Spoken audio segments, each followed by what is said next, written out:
We are live. We got a blast from the past with Alex here. What's up? What's going on? How are you, my friend? I'm chilling. I just got out of band practice, and I made the decision about a year or two ago that I'm going to start wearing earplugs.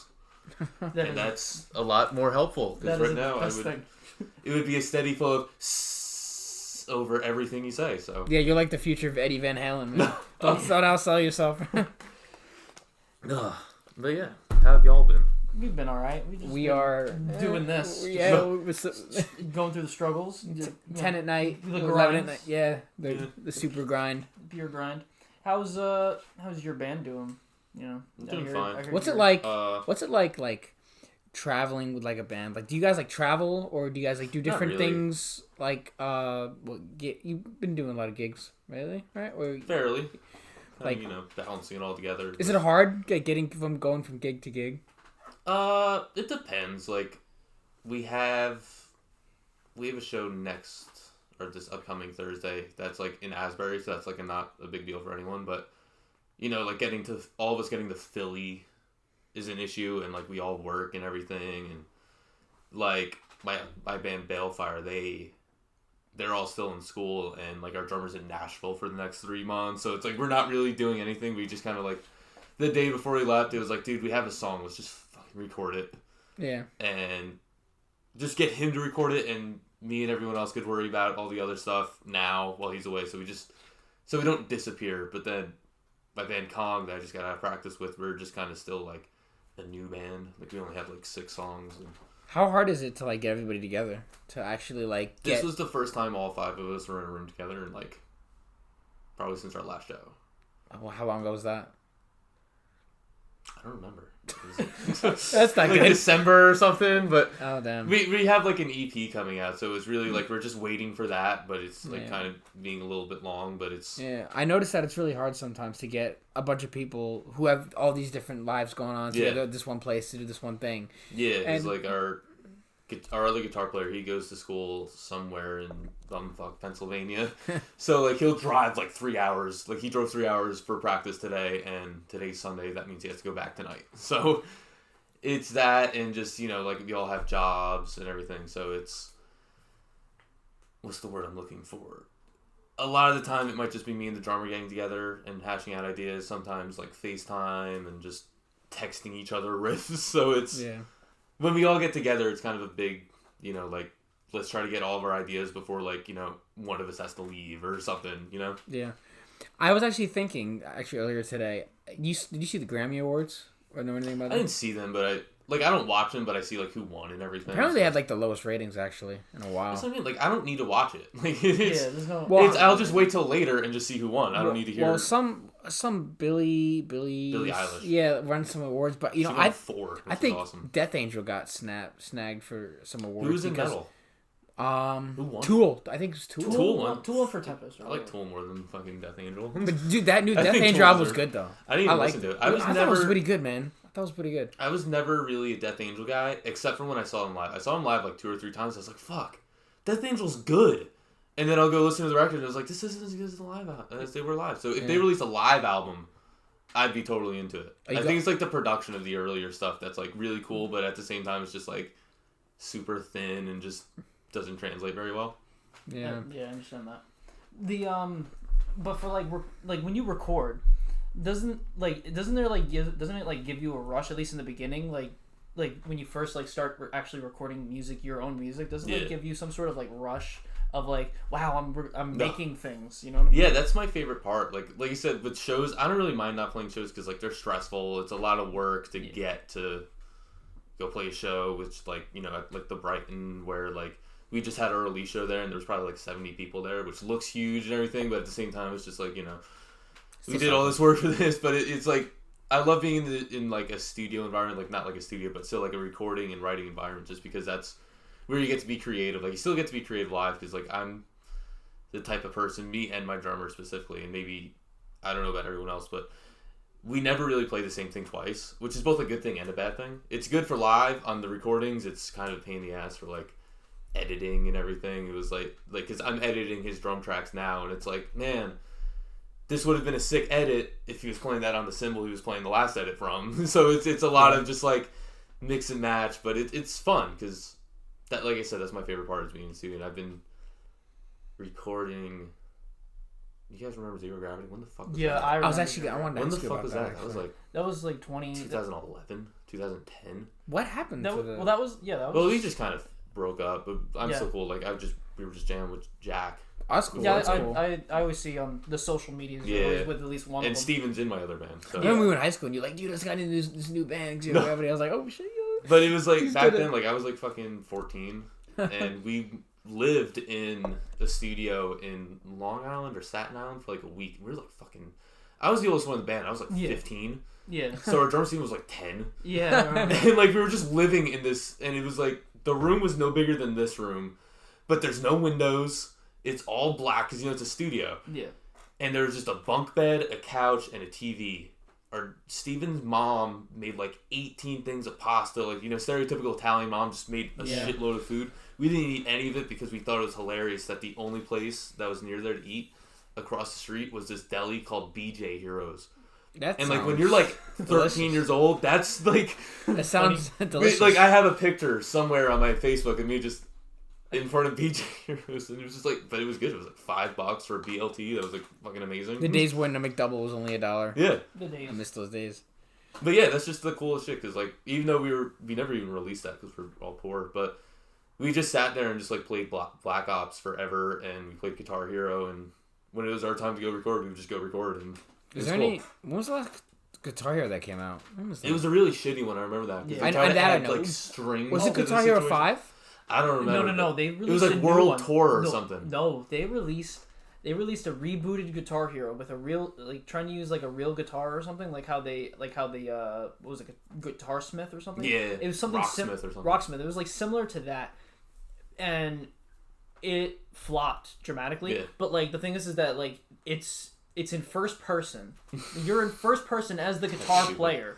VR. And depending on like how you do, the crowd will react to you, Yeah. and the band will react to you and stuff to it. It was honestly, I was watching some of it. It's the worst thing, but it's actually really funny if you have a good person trying to play it for YouTube, and he has a good personality. It makes it funny. Well, I just remember because our drummer Steven, he had a little brother that always had the new Guitar Hero. So whenever you go over to his house to practice or just hang out, I'd be like, "Yo, let's play Guitar Hero." And they had the new one, and it was. Guitar Hero was like the 5 buttons, and like the orange button was like the one that was like, how the fuck? All like... the stuff down here, yeah. And this one had 4 buttons, but they're like 2 next to each other and 2 under it. Oh, and it totally just ruined the vibe. Like, I think it was impossible to be good at it. Just like, maybe just because I'm a guitar player, and like, I noticed that when I started playing guitar seriously, Guitar Hero became really hard, because it's like, I really know how to play Carry On Wayward Son, so I'm like used to just like playing it that way, but it says like this, and I'm like, that's not right, but... I don't know. It was really weird, and I think we played it once. I was like, dude, fuck this. Like, put on like Guitar Hero 3. Like, Guitar Hero 3 is honestly my favorite. Devil Went Down to Georgia or some shit. I keep playing the old games. Like in general, I don't like a lot of the new stuff that's coming out. In anything. In any entertainment. Yeah, I'm getting like extremely aggravated for whenever I go try to see a new movie, it sucks. Like now, like when I went to go see the Predator, you gotta know where to go. Which ones to go to. Because there's a lot of shit, but there's remember that Predator movie that came out like a year ago and that was just trash? It was trash, but I had fun with it. I had fun. It was like to the level that I knew it wasn't gonna be good because I only liked the first one. Yeah. The second one's ass. Predators is ass. So yeah, I that was like, pretty let's bad. just see, and like it was funny. Like I was like laughing my ass off. It made me appreciate Predator 2 though more, with the Gary Busey and Predator 2 might be my least favorite. I just couldn't. That get one was into so it. much fun though. I What's couldn't his name? vibe. Bill with Paxton was. Yeah. I just couldn't vibe with it. But like, they're killing all my movies, man. Like, I know. I know you have a lot of feelings about Star Wars that I have the opposite feelings. Yeah, about, we got to get into that, man. There's no way you can escape from that, bro. I'm sorry, but I have to say first that when I like Terminator: Dark Fate, I didn't see it. Dude, don't. I've only seen the first 2 Terminators. Do you care? So. That's fine. I know. That's like I have them all because I bought it. I was gonna buy the first one because I'm new to the Terminator movies. I just got into like a year or 2 ago. What? I grew up with the video games. Remember the Terminator PS2 video games? And like I knew Terminator, but I had a feeling because I saw the Dark Fate trailer and like me. Obviously, I guess a naive non-Terminator fan, I was like, that movie looks fucking good. So yeah, I thought that too first too. So I was like, I was gonna buy the first Terminator. It was like $25. What the? Or the box set of the first 4 for like $20. So I was like, fuck it, I'll just get that. Like, I don't need 18 bonus features of Arnold Schwarzenegger stories. And I only watched the first 2 because I didn't feel like putting in the effort. The first 2 are the best. Like, if I had nothing to do, I'd put on the third one. How good was the first 2 though? They're great. Right? I love the first one the most. Yeah, I agree. I like the horror thing to it. It's like a slasher movie, but it's not. It's okay, like a robot slasher movie. Would you care if I spoiled for anyone? Spoilers are coming for this podcast, so sorry. Do you care if I spoil like the first literally fucking 5 minutes of Dark Fate?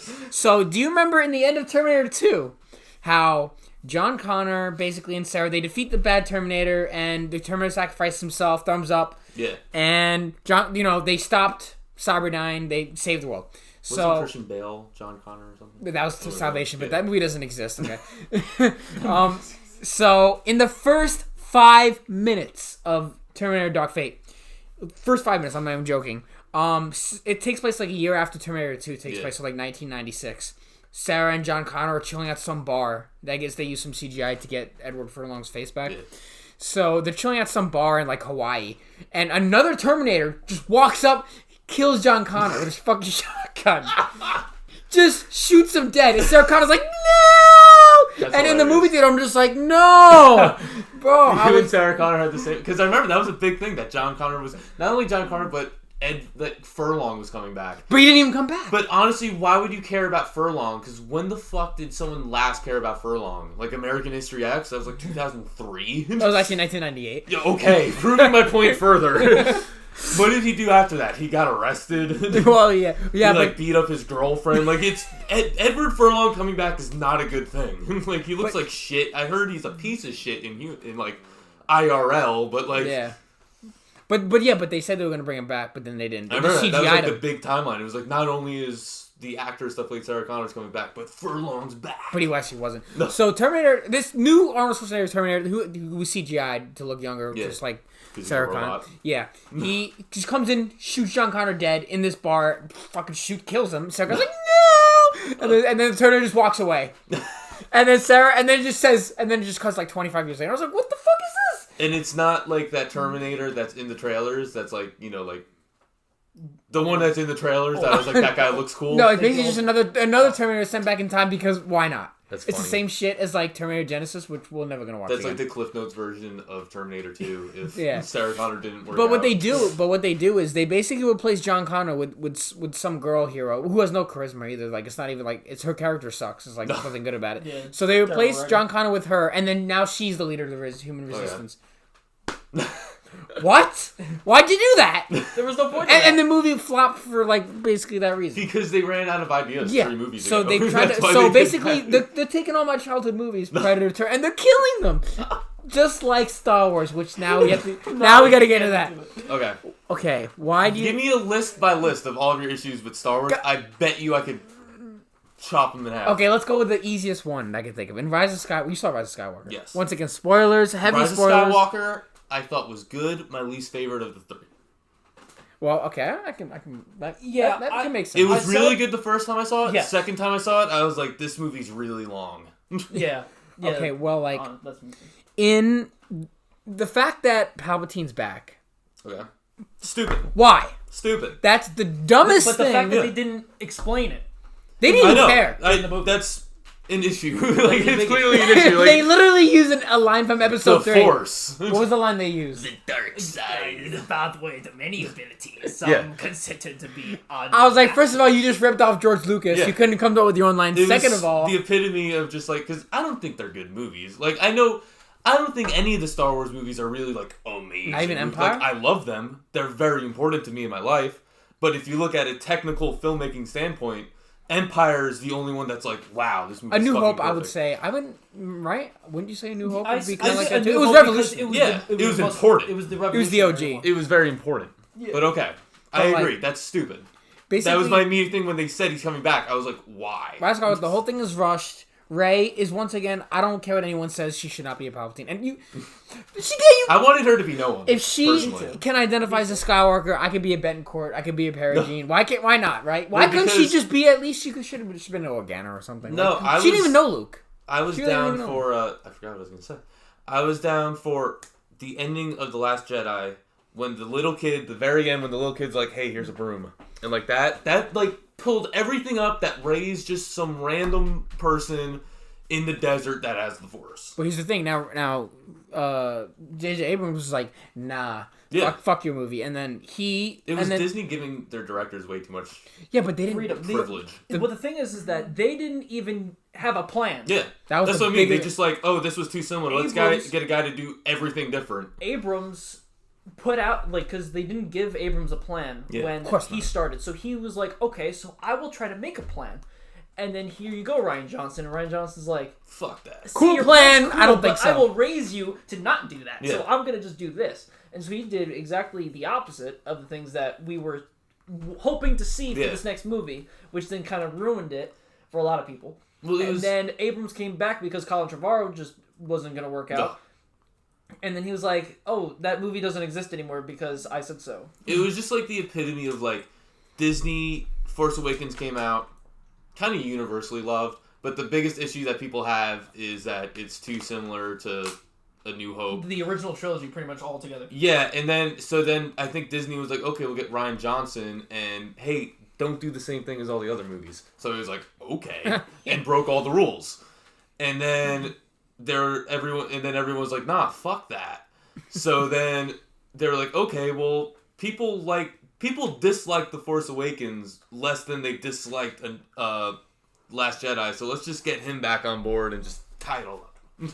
Yeah, like, well, Rise of Skywalker was just kind of rushed. I think I like the movies more, but I think the sequel trilogy is the worst trilogy of the movies. Correct. Because the prequels are shitty. Like, I love them, but they're not. Yeah, but they're nostalgic shitty for us. But for our yeah, like, they're not. I can understand older people, but like, I grew up with that. So, like, I love those movies. Well, episode 3 is pretty damn good. It is, but it still has issues. Of course. It does have issues. Episode 2, I think, is the worst offender. Yeah. Because episode 2 is just like, why? But you could tell there was a story. There was a The sequel trilogy, they were just like, okay, Now what? make some Star Wars movies, fuck it. Mm-hmm. Well, alright, so here's an example from Last Jedi. The entire casino scene, you could take that out. I know. And the movie would be so much, just better from that. I get that. I understand it. Free the animals. Didn't really have an issue with it. Until every issue bored. that people say with The Last Jedi, I'm like, I didn't feel that. I get where you're coming from, but... Well, I mean, yeah. And I could see it, now that you said that to me, I could see it, but it's still like, it's not too much of a detour, in my opinion. I just remember leaving I remember Snoke dying, and I was just like, what's going on? But I was into it, though, like, because I like that. I was into it the first viewing. Yeah, I was like, whoa! Yeah. And then I started to think about it. I was like, oh, no, they're not going to have a plan. That's what I thought. I was like, oh, you just killed your main villain. No, you just got yourself in a pickle. Well, they should have had Kylo Ren be the big main That's what I'm saying. You don't bring back Palpatine again. Yeah. Because if he dies now, what's to say he won't come back in 20 years from now? Ian McDermott's going to be like 90 minutes. He's going to come back as like dust pile. Like, I'm back. Yeah, like in Spider-Man 3 with the Sandman. Yeah. There's going to be Palpatine coming back in 20 years from now. Just wait, it's going to happen. But it's black dust. Because the dark side. Star Wars has just let me down. Give me another issue you have with the sequels. Because I'm telling you, I heard you guys talk about it, and I was like... You know what, man? I could challenge all of them. When I predicted... We did a prediction video about Rise of Skywalker, and I was completely correct. And what happened was, when in the theater... Because I said, listen, if Rey defeats Palpatine, I'm just going to walk out. And so when that happens, and I'm sitting there like, pissed off. I'm like, oh my God. I can't believe I was right. I'm upset. Why would you want to be right about a movie? So in the end, Rey, the old woman asks, what's your name? And she's like, I'm Rey. And I'm with my friend Joe. I'm just like, don't say it. Don't say it. Because we knew it was coming. He was like, Rey Skywalker. I was like, I immediately walked past the mic. I walked out of the theater. I was done. Of the fucking thing. The movie was over. So. But it was over as hell for me. I'm never watching it again. He didn't care what happened next. He just left. He was like if there was more, I would not know because I would have walked out. That triggered me. I was like, this is just garbage. This is garbage. Trash. Absolute trash. I've never. You said they're flawed, but I was into it. And did you hear the things about There was the rumors going on about the JJ cut, and then there was the Colin Trevorrow 7-hour version, and then the Colin Trevorrow first draft leaked or whatever, and there was stuff with like I did see some. They had like art direction. Yeah, and they were like going to They were supposed to go to Coruscant or some shit. Yeah. And do some underground shit. I was like, okay, but like they just didn't do that. They were just rushing right through shit. And like honestly, the one thing I can give them is doing Carrie Fisher right. At least as far as much as they could. Yeah. With what they had, they did her right with as much as they could. I can give them that, and I appreciate that as much because that she had died like 3 years beforehand. So I mean, you know what my biggest issue with the Rise of Skywalker is? Everything. The fucking Chewbacca thing. Well, they did that with C-3PO too. They're like, oh, we're gonna just take all your memory, and then 2 scenes later, oh, he's back. We didn't see C-3PO explode. Like, because they even said, like, well, shouldn't R2 have, like, a hard drive? And so they kind of set that up. But I was like, I saw it opening night. I was like, did they forget to edit this? Like, I was literally like, what the fuck? It's like, why does that entire thing exist? Like, Rey could use Force Lightning. Guess what? She doesn't use it for the rest of the fucking movie. That's another thing. I don't like how Rey could do just everything. I'm fine with it. You know why I'm fine with it? Because Luke Skywalker could fucking do everything, too. Well, yeah. What could he do in the New Yeah, Hope? but like in Force Awakens. The fucking dude woke up the next day and was like, yeah, I can fucking blow up the Death Star. What the fuck? But didn't he have, he had like, what do you call it? He was like, you heard Obi-Wan's voice and he like had this thing with the Force. But he still had to train a little bit. Guided by somebody. She wasn't really It's not even the Force. It's, my whole thing is how, like, I remember, like, I rewatched The New Hope for the first time in like 3 years, like maybe like when Force Awakens was first coming out. I was like, I gotta rewatch these movies because it's been a minute. They're like the kind of movies that I don't really have to watch because I just know them. Yeah. But I was like, let me rewatch these, and I was like, did I like fall asleep? Because like now my dude's like being a pro pilot, like. And that's different than being able to use the Force because the Force is more of a natural thing. My dude just woke up and said, "Fuck y'all." I'm gonna go do Luke some space did practice being a pilot. Rey was just kind of like, oh, I control the million. Like I think the Force Awakens was the biggest. I think that makes sense because they had no plan and no plan. I think that makes sense because she was a scavenger, so she knew how all the shit worked. Well, she just upstaged everybody. Like, okay, how did she just defeat Kylo Ren? The man's been trained by Snoke and by Luke because Carrie Fisher did it. What, she trained him? No, because Princess Leia was like, "Stop, son," and Rey was just like, "No, we're talking about the Force Awakens." In the Force Awakens. In the Force Awakens, she just defeats Kylo Ren. Did anyone really get defeated? I thought it was just kind of a more like, oh, no, the planet she is cracking. She whooped Kylo Ren's ass. She cut his face open. Yeah. Well, he was like, yeah, fuck you, Finn. And then she's like, what? And then she came after him. And then he was like, I could teach you the ways of the Force. And she's like, the Force. But here's the thing. If they didn't have a plan this whole time when Force Awakens came out and they just said all this stuff, that would mean he set up Rey being good at everything for no reason if he had no plan. So that's kind of a red flag for me, right? If you don't have a plan for a trilogy and you make this character good at everything with no flaws like that, you're just throwing this stuff out.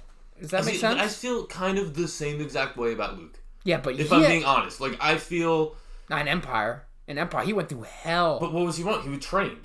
Yeah, by Yoda. Yeah, but and then failed. He lost his. But he fails a lot. So I don't see Rey. Remember, Rey was pissed off and she like cut or she like shot something or something. I don't even remember in The Last Jedi. Didn't she like cut that rock in half or some shit? Because she was trying to train, and then she couldn't handle her power, and she cut through the rock. Yeah. But like, that's just that. Like he had to learn how to like focus himself and be patient with when he first met Yoda.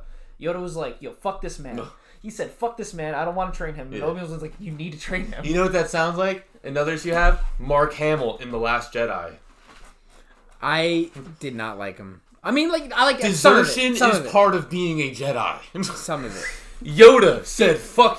We ran out of memory. Alright, okay, I think we're back. Okay, so what were we saying?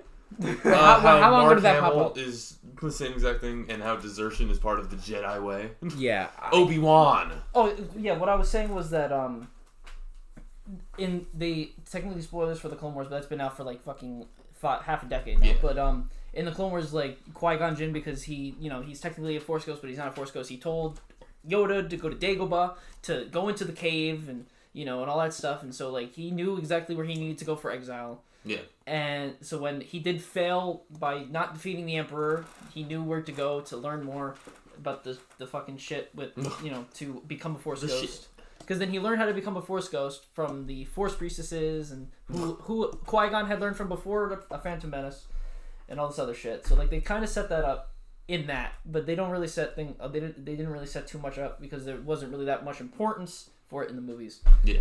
But yeah, so, like, the only reason why Yoda exiled himself because he failed, right? He failed in Revenge of the Sith. He couldn't defeat him, so he had to go somewhere where he knew he wouldn't be found by the Empire. And Dagobah is a dark side force nexus, so like the dark side clouds it. So they wouldn't want to go somewhere where it's the dark side. Yeah. To find him. And then no one knew where the fuck Octo was. So what's Luke Octo? Is that where Luke was? That's where Luke was. So Luke just went there, and that's where the first Jedi Temple was. Yeah. The first ever Jedi Temple created. So like he went there to study. Yeah. And he had all the shit there. But still, it's like he failed too. He failed Kylo Ren, and you yeah. can say he was hiding from Kylo Ren because he knew Kylo Ren would come. I don't kick think his ass. I don't think that he would try to kill Kylo Ren though. Like even if it No, Kylo Ren would try to. Oh, you mean? Because I mean, he's the same man that went through lengths to. He was just gonna risk his life to try to save his father and believe his father's still good. And then one day he just snaps and said, "Oh, kill my nephew." I don't know. It just doesn't seem. It doesn't really seem like Luke. But like, I mean, but I think my main problems still come from like the trilogy itself with no plan. Yeah. I think if the Rise of Skywalker followed up with The Last Jedi, because it is what it is, accept it. I think if The Last Jedi was a side movie, like Rogue One or something, it would have been a lot better. But because it's part of the trilogy, people don't like it as much. Yeah, but because the movie's literally just them running away. It's not really a big epic like. Well, so is Empire Strikes Back, just them running from the Empire. Yeah, but they're going like planet to planet. They're fucking doing all this shit. This is literally from the beginning of the movie. It's them being like, oh shit, they're right on her back, and Rey doing her thing, and Finn and them doing their thing. But like they set up Rey to be nobody basically, and then even in the mirror, and then Rise of Skywalker was just like, nah, let's make her somebody, but who? Yeah. And then one day he was like, let's call up Ian McDiarmid, see if he wants to play Palpatine. And he was, yeah, sure. Why? I remember when that trailer came out, and everyone was like, all my friends were like, oh my god. The Emperor's back. This is gonna be fucking awesome. I'm like, is it? Like, why? Why? That's what I'm saying. The biggest problem. That means they ran out of ideas, guys. The biggest problem is that Palpatine coming back with no explanation takes away Anakin's sacrifice. If they did in Return of the Jedi, that completely fucks my childhood. And that is the when they did Star Wars Celebration in the summer. And the trailer released, and I said to you in that group chat, I said because the Palpatine was back, I was like, if they explain this perfectly, this is fine. Yes, this is fine, and I will enjoy this thoroughly because I like that shit. Because he is the overarching villain of the Skywalker saga, so it's perfectly fine. It makes sense as long as you make it make sense. Yeah, but they didn't. It was literally like they didn't show us. And they didn't tell us. I think the issue that they were going with, and they're gonna eventually, they wanted to balance, and they did it poorly, but they didn't want it to be, because they could have easily spent a half hour explaining why the Emperor would be back, and then we'd be complaining that the whole movie was how the Emperor came back. And I'd rather that. It would honestly, no one would be happy with that. It would be some shit like, yeah, he fell into a pool of midichlorians and fucking the Force saved him and some shit. I think they did the best in bringing the Emperor back. It's like, yeah, fuck it, the Force, bro. I think that's kind of like, I don't like it. I don't like the idea of the Emperor being back anyway. And I don't like that, but I think that was kind of the best option. Because they could have wasted half the movie trying, like, flashbacks of him waking up after the fucking thing exploded. The Death Star exploded! Twice! What? It was like he fell down there, he exploded, and then the thing that he exploded in exploded. He even told Rey... In space! Yeah, he even told Rey, I've been killed before. Or he said that to somebody. I've been killed. I've been killed before. I was like, so how are you back? And then he Snoke clones? What? What? That was J.J. Abrams' room. That's like the Charlie Day meme of him with all the lines. And it's like, Snoke is here, but he's really here, but we have another one just in case. They just made another dummy just in case if somehow Snoke came back in the 9th movie. If you could just make a bunch of Snokes, why couldn't you just overthrow the Resistance with a bunch of Snokes? Yeah, all those fucking Star Destroyers. They're like Star Destroyers with planet Death Star things. Like, why don't, like, number one, now the Emperor's plan is to destroy everything. What happened? Like, that's his mood now. He's like on dialysis and just floating around like, fuck everyone. He does some life support system. I was like, bro, you blew up, bro. So your fucking fingers and legs should have life support. Yeah. No, I delve deep into like the extra shit, not just the movies. So like in the Battlefront 2 movie, the Battlefront 2 game that came out. That was a really good story. I didn't finish it, but it was really good. In that game, when Palpatine dies, because he dies in the beginning of it because he died before. because you saw the Death Star 2 blow up, and you're on the ground because you're playing as a this girl stormtrooper woman, whatever, and he comes up on a screen as one of these automated bots, and he tells them to go forward with Operation Cinder. And so Operation Cinder pretty much is they have these machines that they had created that's supposed to destroy in mid-rim planets that are that were highly for the rebels, so like Naboo and all these other fucking planets. And so like half the game you're saving those planets. And so like he had that plan to, if he died, planets are fucking dying with him. And J.J. Abrams just slipped that to the creators of EA. Yeah, like, just in case if they call me out, guys. And I think he knew. Like there's that, right? That was the Order 66 Part 2. Pretty much. And so, and people are saying, oh, that's him in Exegol. I was like, no, that he had that pre-recorded already. Yeah. And then what they said, there's in the book, I don't fucking remember what the book is, but it's for the movie.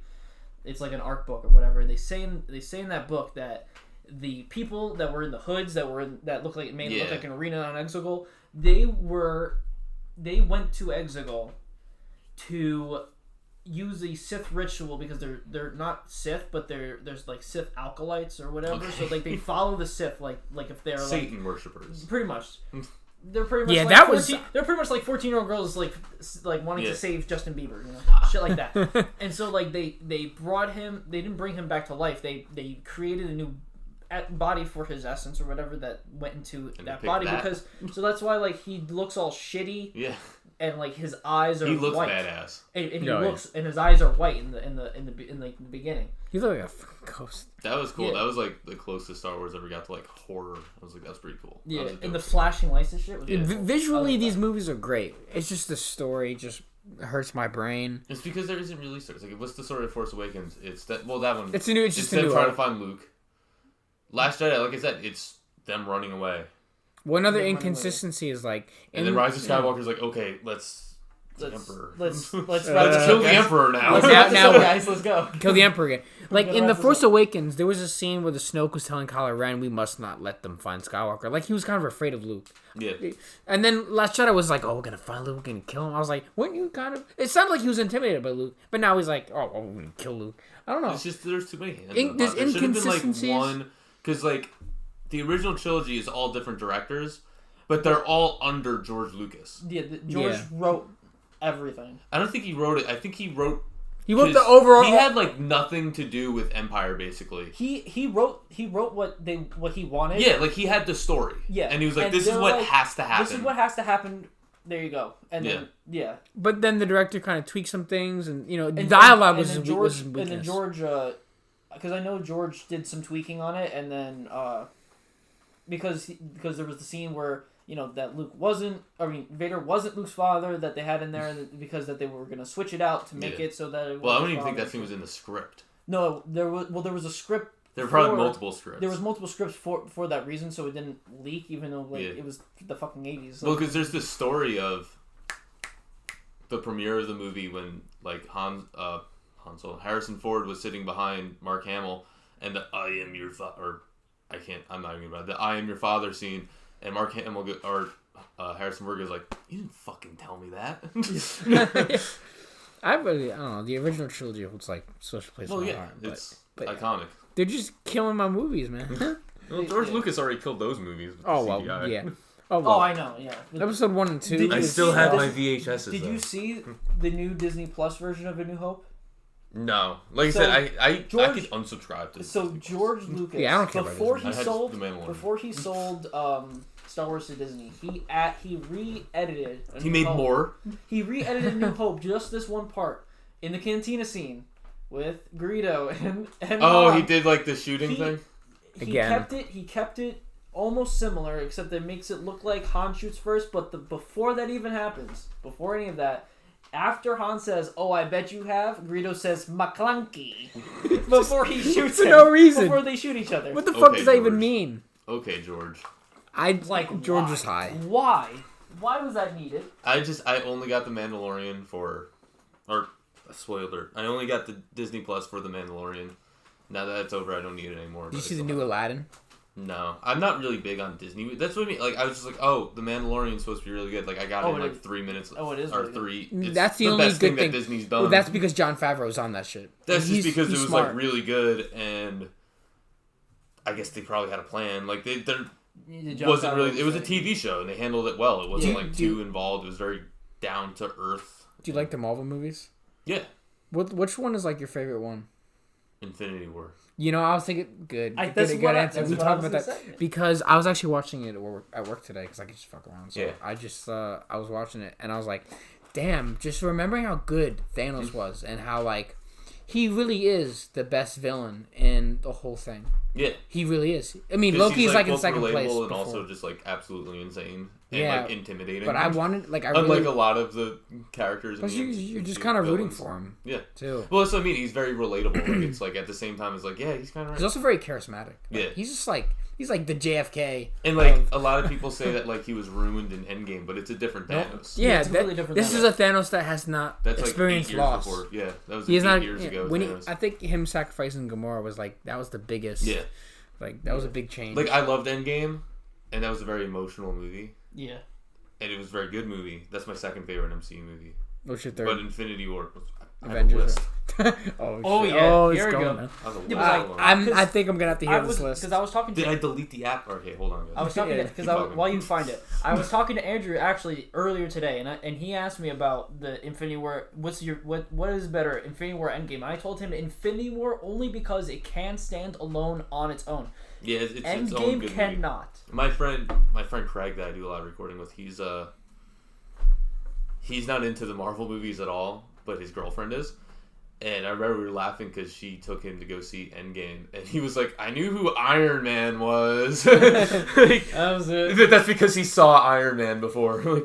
Before Like I went this with took over. Teresa, my girlfriend, and she saw it before, but she still like sat there crying. Like I was there, like I teared up a couple times. I was just like that whole thing was like, you know. What Endgame? But if you, like Yeah. Endgame is just like very emotional. But I think Infinity War, it's enough of. I think what Infinity War got right was they split the groups that they split up in were perfect. Oh yeah, yeah. like Doctor Strange and Tony Stark. Fuck. And Spider-Man. Those are my 3 favorite characters from the entire fucking MCU. All together at once. I was like, that's perfect. And they're all so different, but all have like great chemistry with each other. Oh, and what's his face from Guardians too? Like all of them together. Yeah. all the Rocket. different. Not even Well, like Rocket, no, Iron Man, Drax, Doctor Strange, Star Lord. Star Lord, yeah. All of them Yeah. all together. Star Lord, Tony Stark, and Doctor Strange all together. The 3 egos. pretty Yeah, much. and then you just And Thor, right? Or was Thor in Endgame? Thor, he put with Thor was on the Rocket, side mission, and then he Rocket came to and Groot. yeah. They were all on Earth in Okay, hold Wakanda. on. But But they were. the fucking emotion from the snap, like whenever you watch everyone start And dusting. then, yeah, At the end of Infinity War, yeah. that didn't even hit me. It was just kind of like a holy fuck. I was like, Yeah. I was like, holy fuck! And then when fucking Spider-Man died, I was like, I started crying. I was like, no, No. not my boy. all right. My 3rd favorite MCU movie is Spider-Man: Homecoming. all right, Okay, that's okay. reasonable. I'll go from the bottom to the top. All right. I already- Worst I already movie know what's is in the it. Hulk. Oh, really? I thought you were gonna say Dark World. Dark World is the second. Okay. And then we have Ant-Man and the Wasp, Okay. Okay. That's Age fair. of Ultron, Aw. Ant-Man, Iron Man 2, We're getting better, right? Thor. Yeah, we're going up. Oh. Thor, Guardians of the Galaxy. What? Damn, Okay. I'm surprised. Even more controversial, Avengers. I am surprised. Okay. Then the first Captain America, Okay. Iron Man 3, Fair enough. Captain Marvel, Fair. Black Panther, Winter Soldier, pretty low. Wow. Yeah, that is Guardians 2, okay. Oh. Ragnarok, Okay. Doctor Strange, Far From Home, Civil War, Iron Man, Spider-Man, Endgame, Infinity War. Why is Avengers so low? It's probably due. I probably need to rewatch it, but I think like just when I watched it, I just wasn't really feeling it. Like, cause it's fun, but I think it relies on being fun too much for my taste in the MCU. Civil War was up there, wasn't it? Yeah, it was like what? It was like 5 or something. 4 or 5. What was the other one? That yeah. Why is Guardians 1 so low? Civil War would be so much higher if it was an Iron Man movie or an Avengers movie. It Because should- I'm yeah, Team Tony. That could have been an Avengers. I am movie. Team Tony all the way. And I remember when I saw that, because I went to see that with Teresa, because she's always into the MCU, and I didn't really get into the MCU that much. Like, I saw some of the movies. I didn't really, like, follow them. Like, I would see them here and there. And I think that's part of the reason why I wasn't really into it. Like, I didn't realize they were all, like, one timeline until I started going out with Teresa.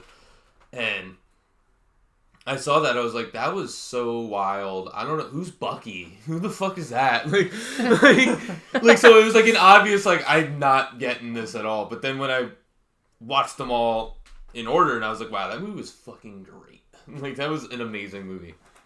I feel that. Because when I first started watching the Marvel movies, like, I watched Iron Man, right?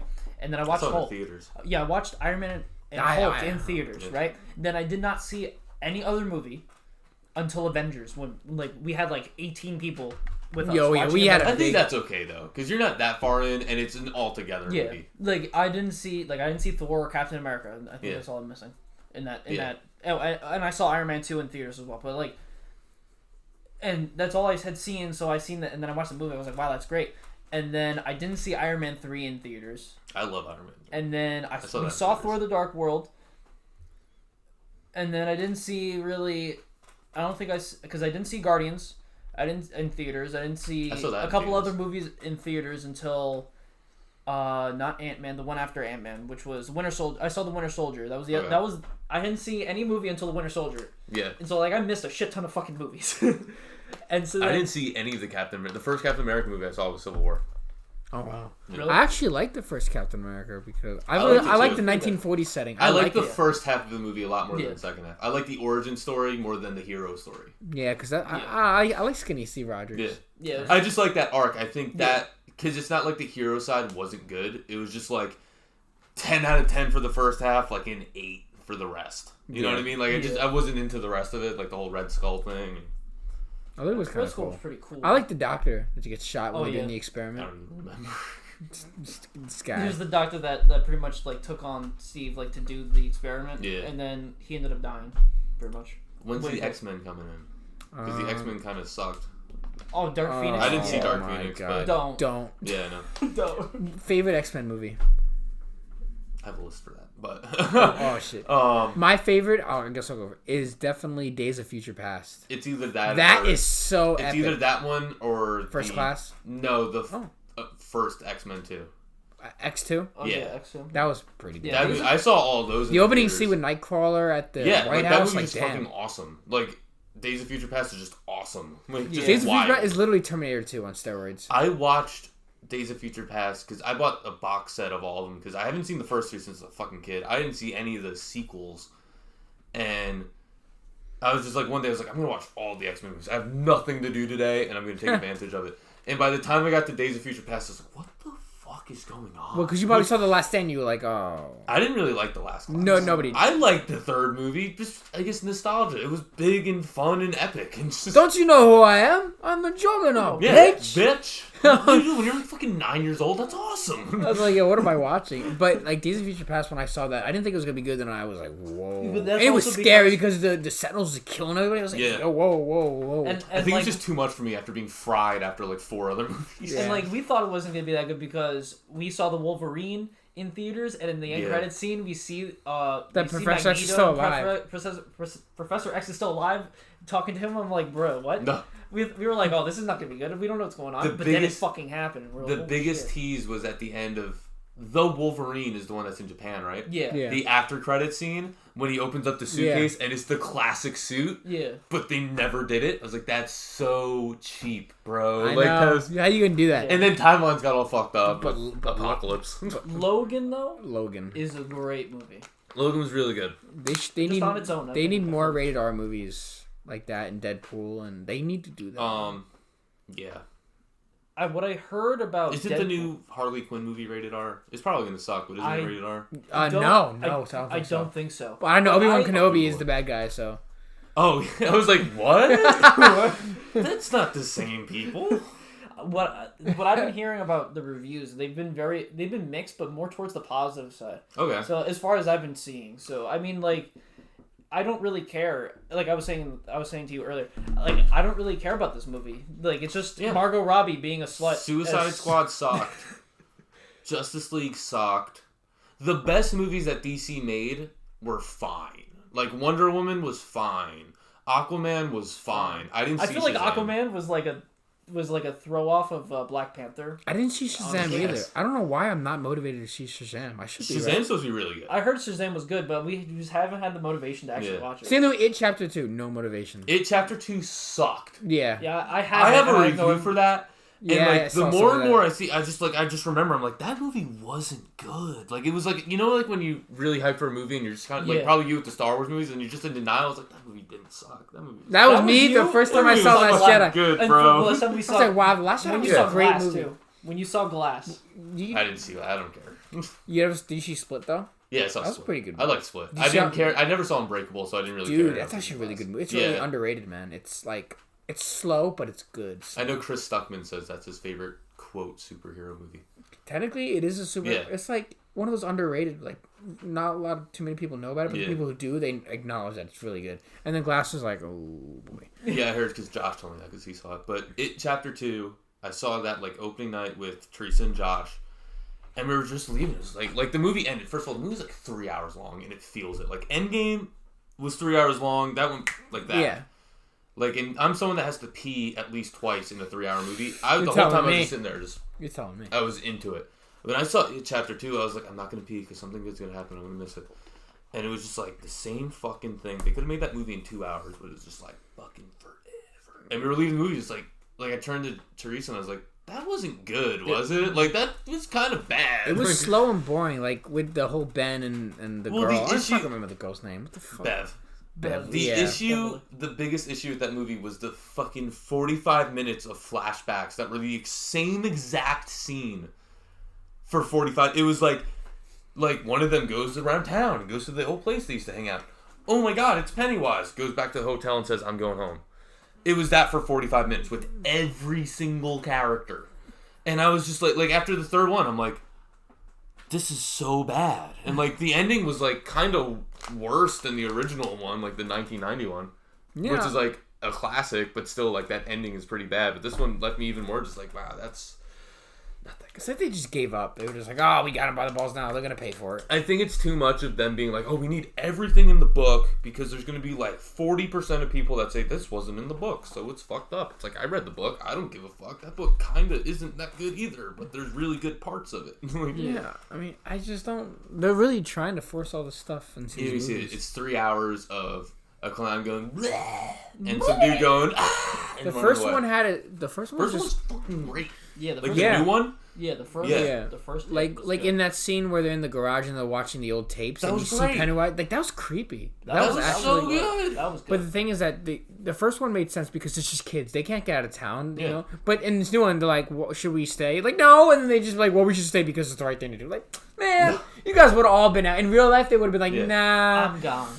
They Yeah, would've- it's like, oh, we made this promise fucking 40 years ago. If this killer clown came back, we're going to go fight him. Yeah, No, I wouldn't do that. I would say, fuck that. yeah. and then one of the guys came in. But the movie started out so good. Like, Oh, yeah, I love at that they that- had the at that scene carnival. with, like, yeah, with the carnival scene. I was so happy that they had that. I was like, that's because that's in the book, and I was like, Yeah. that's a cool scene that wasn't in the TV show. And I was like, this is gonna be good. Like, I'm hyping myself up. I was like, okay, 3 hours is gonna be dope. And it was like 2 hours. Like, this movie's gonna get good. Like a half hour left. This movie's gonna get good. Why isn't this movie ending? Where is the ending? Like I remember watching the first It, and the first scene is literally the clown coming up from the sewer and chopping this kid's arm. I was like, "Yo, it's gonna yeah. be." I was like, The Tim "Yo." Curry one. Yeah, I was like, "No, the new one." Well, both. Oh, the okay, both. yeah. But this one was just more gory. I was Yeah, like, I remember that. "Yo." Me was like, and this Josh one- were actively like, this movie's gonna suck. Yeah. Because that's like one of my favorite movies ever. I think that's Josh's favorite movie ever. It's my mom's favorite movie ever. And like that whole scene happened, I was just sitting there just like, I was like, "You just tore an arm That was arm good. off a kid in a world that gets offended by everything. Good job. yeah. Good This job." one was just kind of like, Okay. This again, one- CGI. Like there was the scene with the creepy old lady. That like how much better would it have been if just like a scary naked old lady just came running at you, but instead we got some fucking big pop Funko looking motherfuckers. Blech. Like that's not scary. I laughed. Like, I was like, that thing is hilarious looking. The only like the greatest probably new movie that came out that I think is Joker probably, The and The Joker was Irishman. good. I didn't see The Irishman because check it one. out. I'm not really into mob movies that much. I like Goodfellas and Casino. That's Yeah, really What about The Godfather? not a Godfather guy. Really? I know You ever I'm in the watched it? minority. I've watched it many times. When I was at Brookdale, I took a film appreciation class, and I And you went in watched there. We watched and they're like, "We're Casablanca. watching The Godfather." I'm like, "I don't fucking watch that." Really? We 50 watched times. Casablanca. I left class because like I had to go to work after class. I was like, I'm gonna hang out before work. I got 100 on the test because I've seen it a million times and like I get it. Like I understand it's a good movie, not for me. Damn. I never heard anyone say that actually. I know. Yeah. I think it's because of my dad. My dad hates that movie. I'm Why? like, I don't get. Why does he hating it. hate There's it? a lot of great. I don't know. He has the attention span. Fair enough. Yeah. It's Like a there's long some movie. great scenes. Like I love the beginning of that movie. It's the Oh, rest right. of it. Like up to when was it Al Pacino has to go to Italy or whatever. Oh yeah. Up After- to there, I love When he but shoots then the police captain. Yeah, like that's an amazing scene. After that, I kind of just get out of it. Yeah. Yeah. But I understand the love for it, and They can't make okay, movies like that anymore. They're just not for me. Most movies today are not for me either, so I You understand. gotta you gotta find the right ones, bro.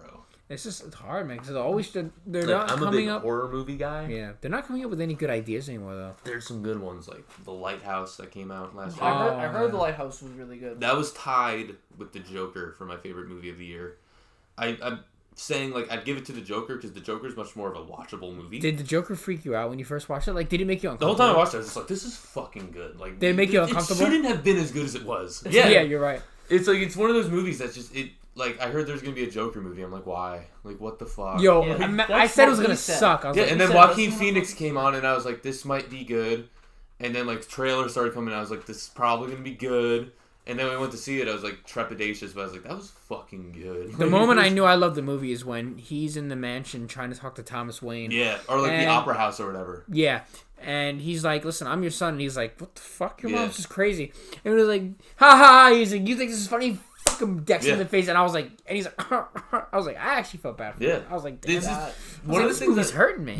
Why is it why am I hurt? One of the things that I love about movies like The Joker is how there's so many ways to interpret it.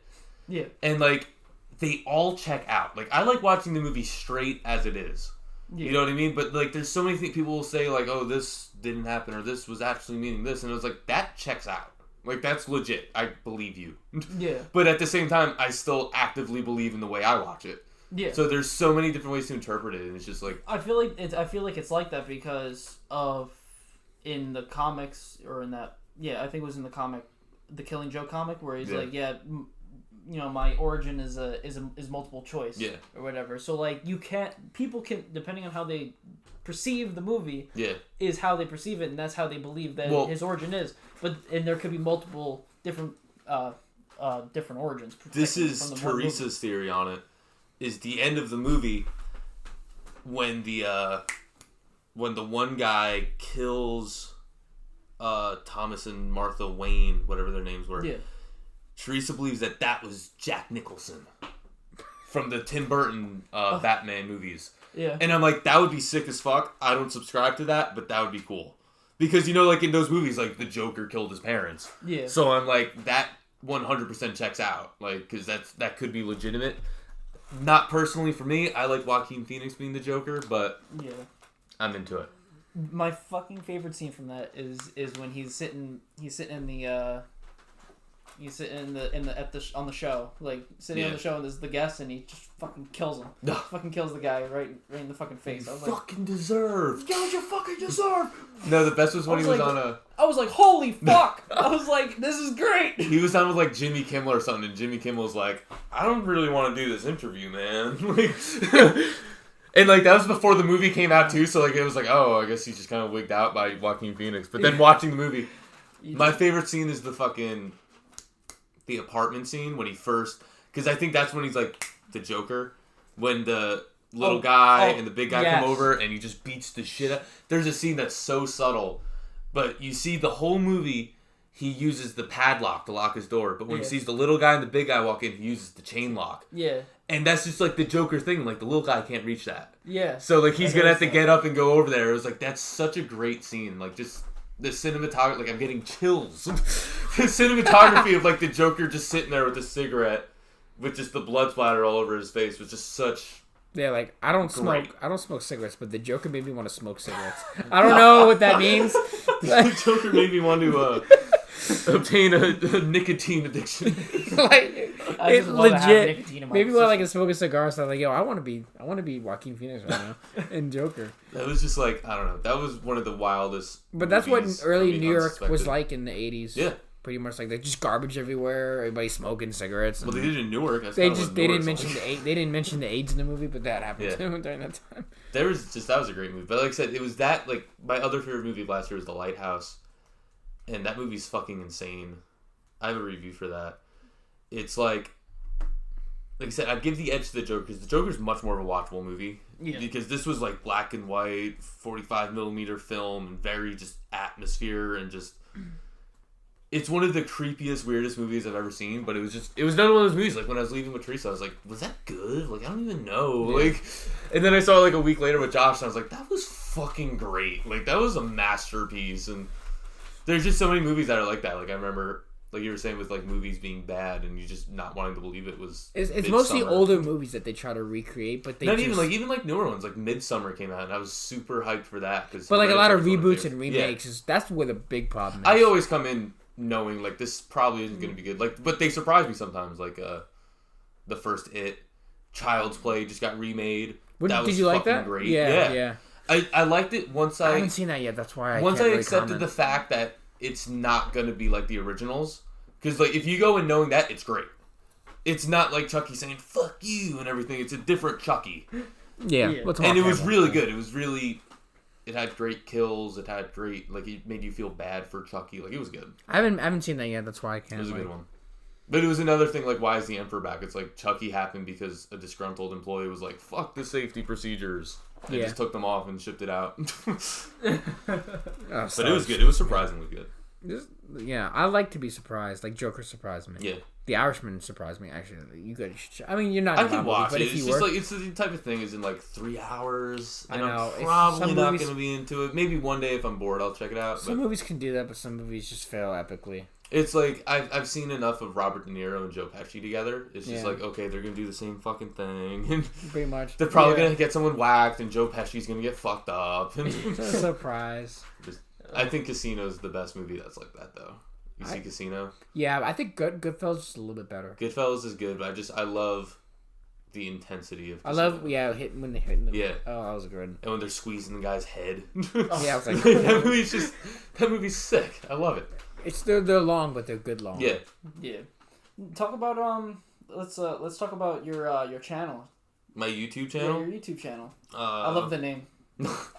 Love the name. It actually when I makes a lot of found out that sense. you had that, I was like, this man knows his shit. Well, that was when I was a little kid. Me and my sister would get really upset because the teachers wouldn't be able to say our names right, and my mom would just tell us like, just tell them it's like a pair of jeans, and we're just like still do it through college. Then it hit. Like, so like that'll be my name, and yeah, I just I annoy all my friends talk about music and shit, so I figured I'll just talk to myself about music and put it on the internet. Oh, so that's basically just what made you want to do it. It was just kind of like, like the video, my first video was Bad Religion's last album. But the album that made me want to do it, but it took me too long to really get everything organized to go do it, was this album by a band called Venom Prison. They're like a UK death metal, just crazy band that I'm really into. And no one else I know is into them. So I was like, I want to talk about this record. I have a lot of feelings about it. But no one wants to talk about it with me. No one wants to listen to it. Yeah, because back in high school, we would just talk about all the new CDs Yeah. that were coming. I was like, yo, and I stopped buying CDs. I was like, you these 4 Yeah. CDs, yo, I get $20. I'm pretty sure that was our last conversation. It was like, yo, dude, I'll sell you 4 CDs for $20. So that was Basically. broke as fuck. Well, I still have all the CDs. I still have them in my trunk right now, outside. I have a shit ton of CDs too. Because this is a new computer, right? I had gotten this computer like a year and a half ago, and my old computer had all my music on it. Yeah. And gone. So like, and a lot of it was from his collection because he had gotten in a car accident a long time ago. So like, he had Yeah. all the CDs in the car, so I took them. So I was like, bro, I'm gonna need all your CDs. So I took all of his CDs from his trunk and I put it into this computer. So now I have all my music back again. I Yeah, still have fucking so pain in much the ass. I have so many CDs and like, I'm into collecting vinyl now. So like I need like that takes up like CDs take up space, but vinyl takes up a lot of space because Yeah. they're all like this big. Like, I have this no room thick. in my trunk. They're in boxes, Yeah. and I still have Well, all the invention CDs. of the aux changed my life. My last car didn't have an aux. I would have like What car do every you have time now? I didn't see it. I have a HHR, like a Chevy. Oh, It's kind of like a less ugly PT Cruiser, but still kind of Fair ugly. enough. But it's my old car I had an Altima.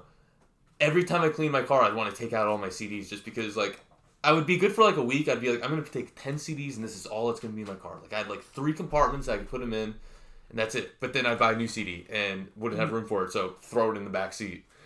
And that would just happen. Like one day I was like, I really want to listen to this record. Take it from my room, throw the other one in the back, and it's just piled up. Like literally, people wouldn't be able to get in my back seat.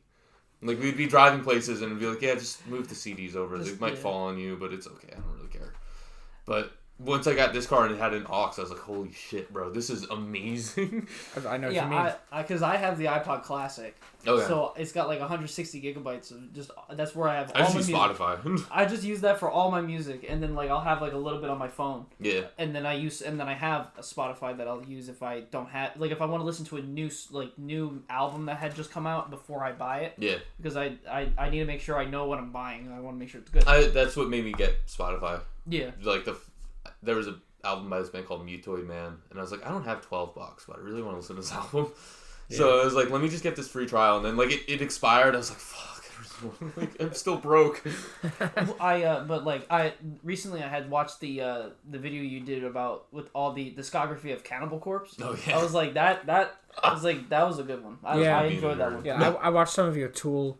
The Tool ones were good for me. I was surprised at how many those are like my highest viewing ones. Like I don't have a lot of views, but it's like I said, I do it mostly just for me to nerd out and just get all my thoughts out without annoying everyone. Yeah. But like yeah, those videos did really good for me, and I did them at like 2 a.m. after a show once. What was your favorite song of the new Tool album again? Mine was Tempest. Numa, probably. Numa? Numa's a dope song. They're all dope songs. Yeah. Like I said in my review, I said like every song's great. The reason why it's not a 10 out of 10 is those 3 interlude songs that don't need to exist and take up like 10 minutes of this 80-minute album. Yeah, I was like, they're like the songs that really shine, they shine. Yeah. Look, the actual songs are really good. It's like Yeah. those interlude songs that add nothing and like... I don't know, man. Tempest, that's definitely my favorite If song. Tempest ended the album, that'd be great. But no, we end with like weird congos and shit. Yeah. I'm like, what the fuck? Like, why are they doing this? Like, I was like, yeah, we waited 10 years for this, man. Can you 13. serious? Yeah, 13. Yeah, I was like, yo. Long time, too long. I was telling, I heard someone say on this channel that I like, it's Banger TV, they do reviews and stuff. They said, like, I would rather wait 5 years for 30 minutes of Tool than 13 years for 80 minutes of Tool. And I mean, like, same. What's your favorite Tool album again? Probably 10,000 Days. They're They're all great. all great. They really are. I mean, I think Enigma is kind of my favorite, only because this song, there's That's something like the about classic one, yeah. it. Yeah, it's from 1996, I believe. Yeah. That was when they were just really shining, man. Yeah, they kind of, that was their last, like, rock album. Because then Yeah. Laterals came out and they're like, oh, we're all geniuses now? And we're going to do math with our guitars? We're gonna just do this. Like, Fibonacci sequence, let's write a song Yeah. about it. And then 10,000 Days is my second favorite. I like 10,000 Days is just... 10,000 Days has, like, the 4 best Tool songs, in my opinion. And everything The else Pot is is kind so of weird. good. I love The Pot. The Pot, Jambi, whatever it is. Oh, yeah, That's my favorite Jambi Tool and song. then Vicarous. Vicarious. Yeah, Vicarious, whatever. yeah. And Right In 2 are, like, the 4 best Tool songs ever. Yeah. Everything else is cool. But it's a little too vibey for me. But those 4 songs, you could delete everything else Tool ever did, and I'd be happy with it. If they just released a 4-song EP 20 years ago, I'd be in it. I would still be like, wow, this band's fucking They were always pretty good. Yeah, they don't really have a bad album. They have bad sounding albums, but they're still good. They just recently got on iTunes and like Apple Music. Yeah, that's when I did my... I was heading home with my friend from Summer Slaughter last year. And we were driving home, and it was like 1 in the morning because it was in the city, so we took the train. And I get in my car and I'm going on Spotify. It's like, oh shit, Tool's on Spotify? So it was like an hour drive back home, and it was like... I was like, let me just do this video real quick, because Tool's popping right now, let me just do it. Yeah. And it got like 700 views or something, so I was like, cool. Holy shit. That's That's fun. some good shit. We're working on that. No. We're trying to get there. It's really just like, because I have videos up there that are like, you know, like 10 views. And my last time I looked, has 20 views. So it's really just kind of like throw it out there, see what happens. Yeah, that's pretty much what we're doing. So like what we've been doing, and we had talked about this on the podcast before. You haven't seen it yet because it's not a bit at the moment. No. But we're doing like every other week we put out a podcast. Okay. So this one's not gonna be up for who knows how long. But because we had done a few beforehand. But like we were trying to do every other week, have a podcast up, and then the weeks in between those we put out a video. So like like the most recent one that's up right now is a peanut butter cookie, right? Peanut butter cookies just came out. Yeah. yeah. If you ever want to lose weight, just make these cookies. So we did that. But we have three different versions of those. So that one came out, and then we have two other ones that are gonna be coming out in the next couple weeks. We have a few video ideas. And we have like two other video ideas that we're in the middle of working on. Okay. We're in development of working on. So in between all these other ones, we're gonna be doing that. Yeah. Basically, we're trying to be the other guys. No. We're trying to be like I'm at least trying to say some uncomfortable truths that need to be heard out there. And well, my big thing is what to do between new albums, because like since there's only been one album I really cared about, and that came out yesterday. So I had like a whole month to just be like, I gotta release a video. So like, I'm really into Cannibal Corpse right now. Let me just make a video about Cannibal Corpse. Like, yeah. Today's Dave Grohl's birthday. Let me do a Foo Fighters ranking. Yeah. Oh, I was wondering. I was like, why is he doing a random? What else was there? It was like, oh, Neil Peart died. Let me do a Rush video. Sean Reinert died. Let me do a Cynic video. I guess it was just like you keeping up with the times. And I think I did a video on Midnight's new album, and I said in the video, I was like, I've never listened to this band before. I've seen their names on like concerts and festivals that I'd like to go to, and I listened to it, and this is what I feel. Is that what you're gonna do in like the future of your channel? You're just gonna kind of like go with like maybe the news and just whatever pops in your head. Just gonna like every Friday, because Friday's like New Music Day. I look at like I knew yesterday the new Lorna Shore album was coming out, and I really wanted to review that because I love that band, and there's a lot of controversy around that album. And like I said, every Friday I'll just like Spotify New For You, and I'll just see like what's out. It's like there's a new Incubus song too, and there's a New Testament song, and I was like, okay, maybe if like Tuesday, maybe I'll review the new Incubus song. If I like to look and see if there's like like already a video out or something, just in case. But like I did Code Orange's new song after listening to it like 6 times at midnight. I was just like, real quick, let me just do this, and that got like 500 views. So there's a lot. There's been a lot of new music. Yeah. That like from like older bands that haven't been making music. Yeah. I don't know if you had seen it. But I think Faith No More, Korn, and System had put out a picture to tomorrow. Yeah. And like I'm just like, what is going on? A lot of people are saying that it's possibly it's gotta be a tour. Are you going to that Disturbed concert in PNC? Probably not. Why not? Because I don't really like Disturbed that much. Really? Oh, not enough to buy a ticket. I thought you mentioned. I used to like them a lot. Oh, okay. Because I remember. I like the Sickness a lot. That's the album I really like. I know. They haven't said if they're gonna play it. I think they said like we're doing most of it. I would hope so. That's if they do the whole album, I'd probably try to go, depending on how much tickets are. Well, like 35. I'm hoping because it's at PNC, right? Yeah. PNC always has those like 6 tickets for $20 or something, like that 666 sale or whatever it is. Oh yeah. When it's like you get like 3 shows for like $20 a ticket or whatever. I was like, I'm sure the System of a Down show will probably go there. Yeah, probably. Because I saw them there. I was so mad last year because I had did that deal for the last year's one, and that had Korn. That had Korn, that had Breaking Benjamin, Slipknot. It had a whole bunch of shit. I think it had Shinedown named on it too. And Korn was with Alice in Chains. So I was going to say Alice in Chains, but that was with Korn. And I seen the Shinedown one, saw the Breaking Benjamin one, and it rained out on the Korn one. No. And then I was on vacation for Slipknot. So I missed the better Slipknot one was great. I missed that one, and I'm so mad. Teresa got me tickets for that for my birthday, and that was dope, because we had really good seats, too, and it was, like, Behemoth. Like, I fucking love Behemoth, and I've never seen Behemoth before. We saw Behemoth when we saw the Slayer farewell tour when it first came. Yeah, I didn't see them on that was one. good, dude. Oh, and Testament. Every time I've seen Testament, they've been good. No, always good. When they played, Rise Up? Yeah, Rise Up, I was like, yo! I haven't seen that. That's a lie, I have seen them play that. Because I've seen them 3 times. Dude, the crowd gets so hyped when they play that song. I saw them play it when they were opening up for Lamb of God like 8 years ago. Whoa. And Lamb of God was there too. Yeah, when we saw the Slayer one, yeah. But it was Behemoth opened, and then Gojira, who's like one of the best bands ever. Gojira's good. Then Volbeat, and the whole time I was sitting during Volbeat, I was like, wow, why is Volbeat playing for so long, and Gojira played like 4 songs?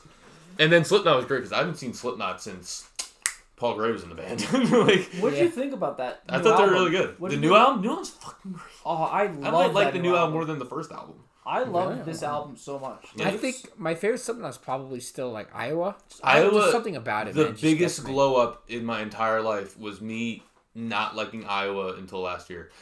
Let me rephrase that. Me only liking the first few songs on Iowa and not the rest of it. The first couple songs. Fair.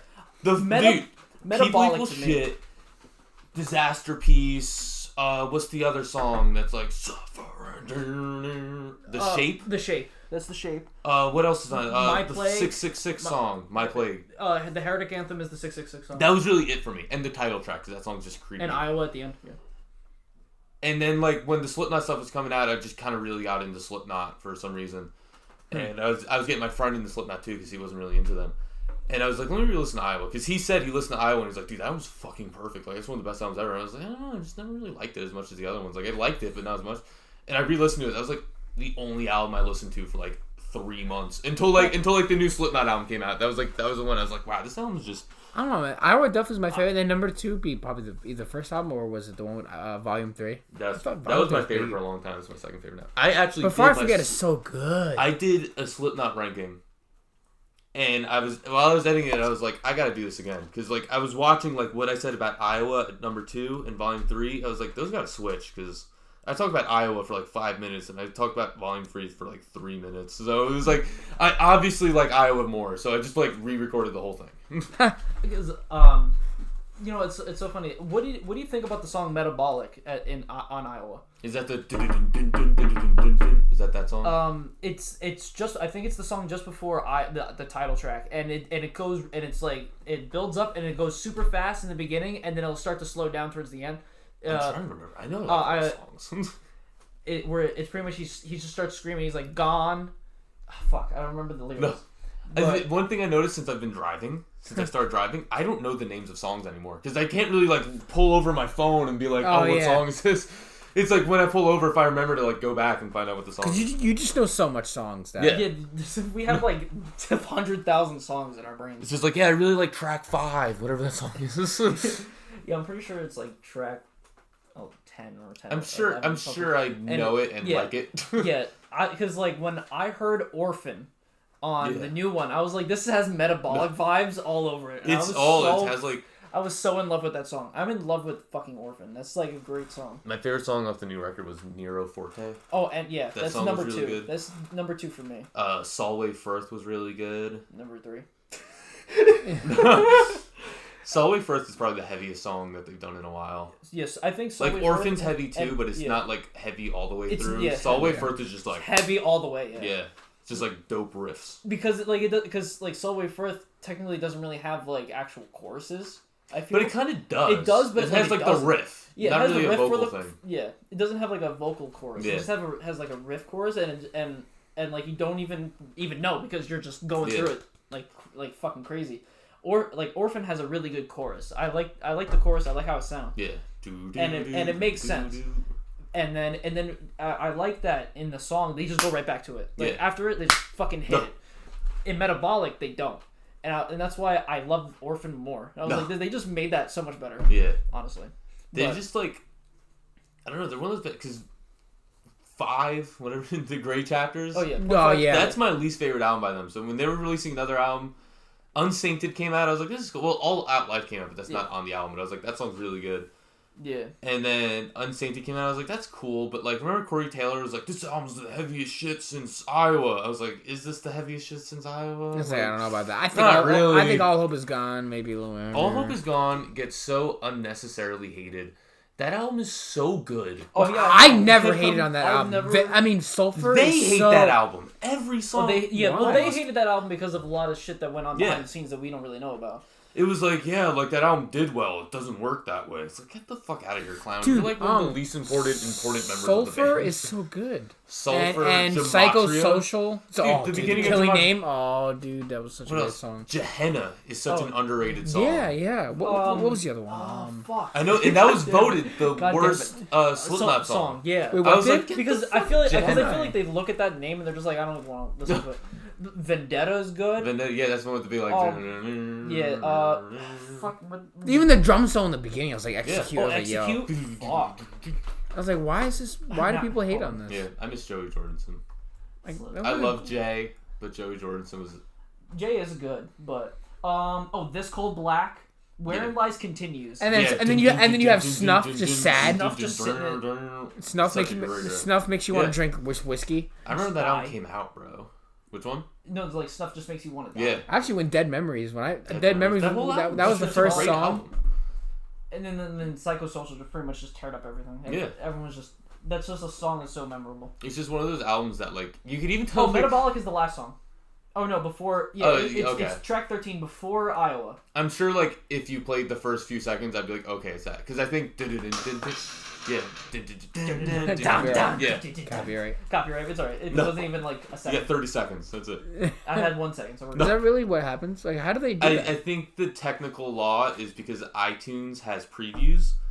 Say an iTunes preview is 30 seconds, you got 30 seconds. Oh, If an iTunes keep in preview mind, is keep like, in mind.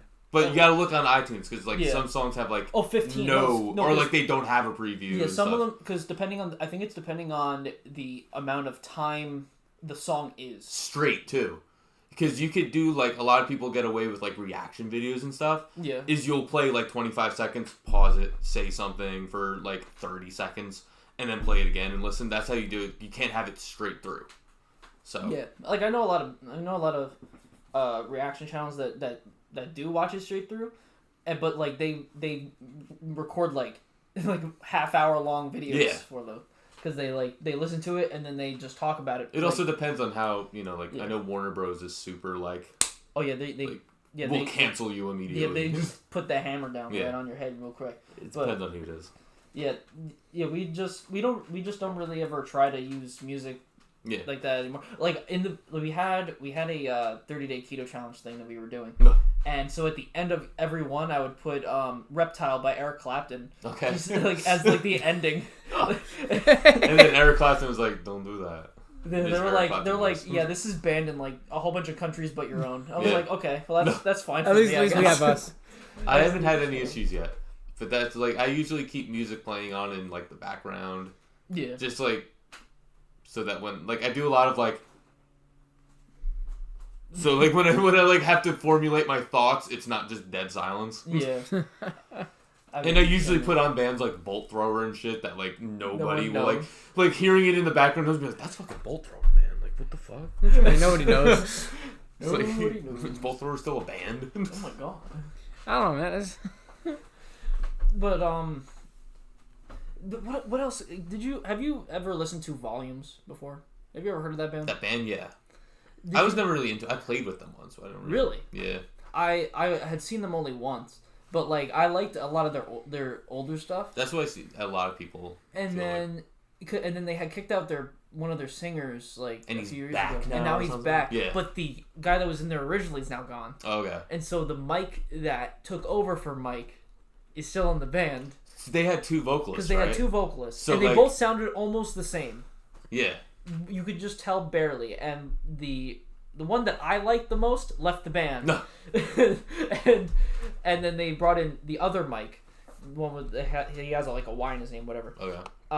And they went on and they had that one album I thought was absolute trash. It had Feels Good on it, and I think they put out a newer album like a year ago or a year and a half ago, whatever. With like a Fox on it or something. Yeah, and I was like, this is whatever. That's Like, what all my friends that were like into volumes were like, dude, the new volume sucks. Yeah, I was like, this. I just don't like this. And then they brought I saw the other day they brought back the new They brought back their old singer. They have still the new singer, and I listened to that song and the new song Holy Water or whatever. I was like, wow, this is good. My I friend like it. sent it to me. I just never got a chance. I to love listen when to it. bands What? make a comeback. There was a song on. I think it was on that Why last can't? album. Yeah. I think there was a song on that last album. And it just sounded just like one of the songs from their 2014 album. Okay. And I was just like, why are they just reusing riffs? No. Like, why? Well, aren't they a Genti band? Isn't that like what they're supposed to do? Like they're just like Yeah, but- Morse code. But like it's just so similar, and I was just like, no. No. I was like, no, you can't do this to me. Why? There's so many bands. God. Don't mind him. There's like so many bands Next that are like that. Like it's, especially in like the gent genre, and like the death metal genre. That like it's kind of ridiculous when people call them out. Like, I know a lot of like a lot of my friends are like super into like black metal and stuff. Yeah. And like they'll like roast newer bands or like old bands that come out with new music. It's like they're just playing the same thing. It's like, well, it's black metal. They don't really have that much to go behind. Like it's blast beats and ugly chords and bad production. That's it. That's how you do black metal. You can't go too far with that. You can only do so much. Yeah, I feel like the whole gent thing's kind of like past me now. Like I used to be really into it, like bands like Periphery and Animals as Leaders and shit.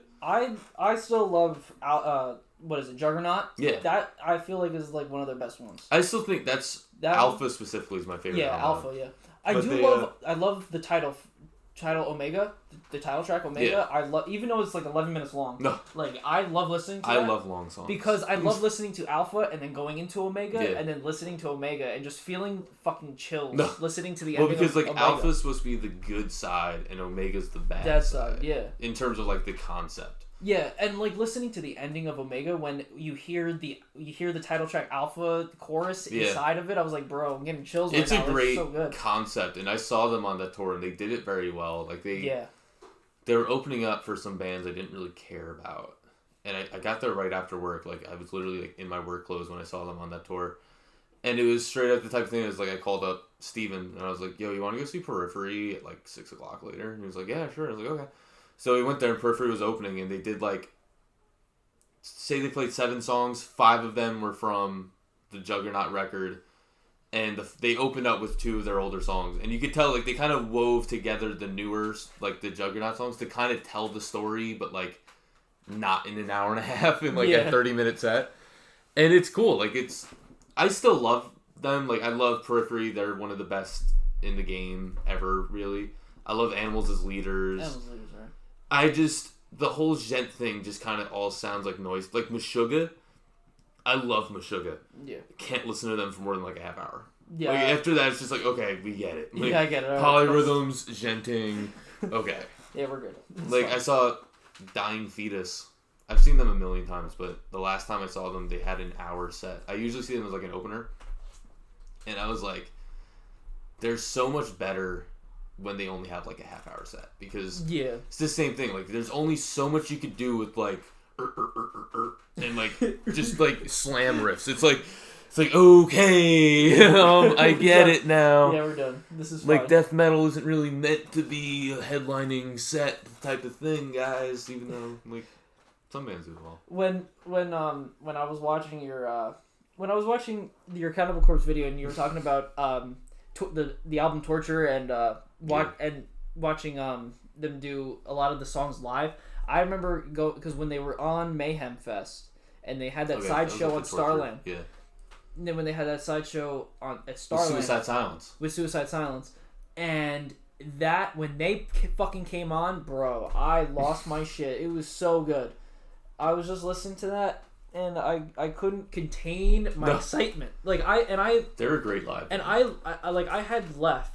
I didn't leave yet, but like I was by the merch stuff because Eddie that was in Suicide Silence, he was out there and I had gotten something signed from him.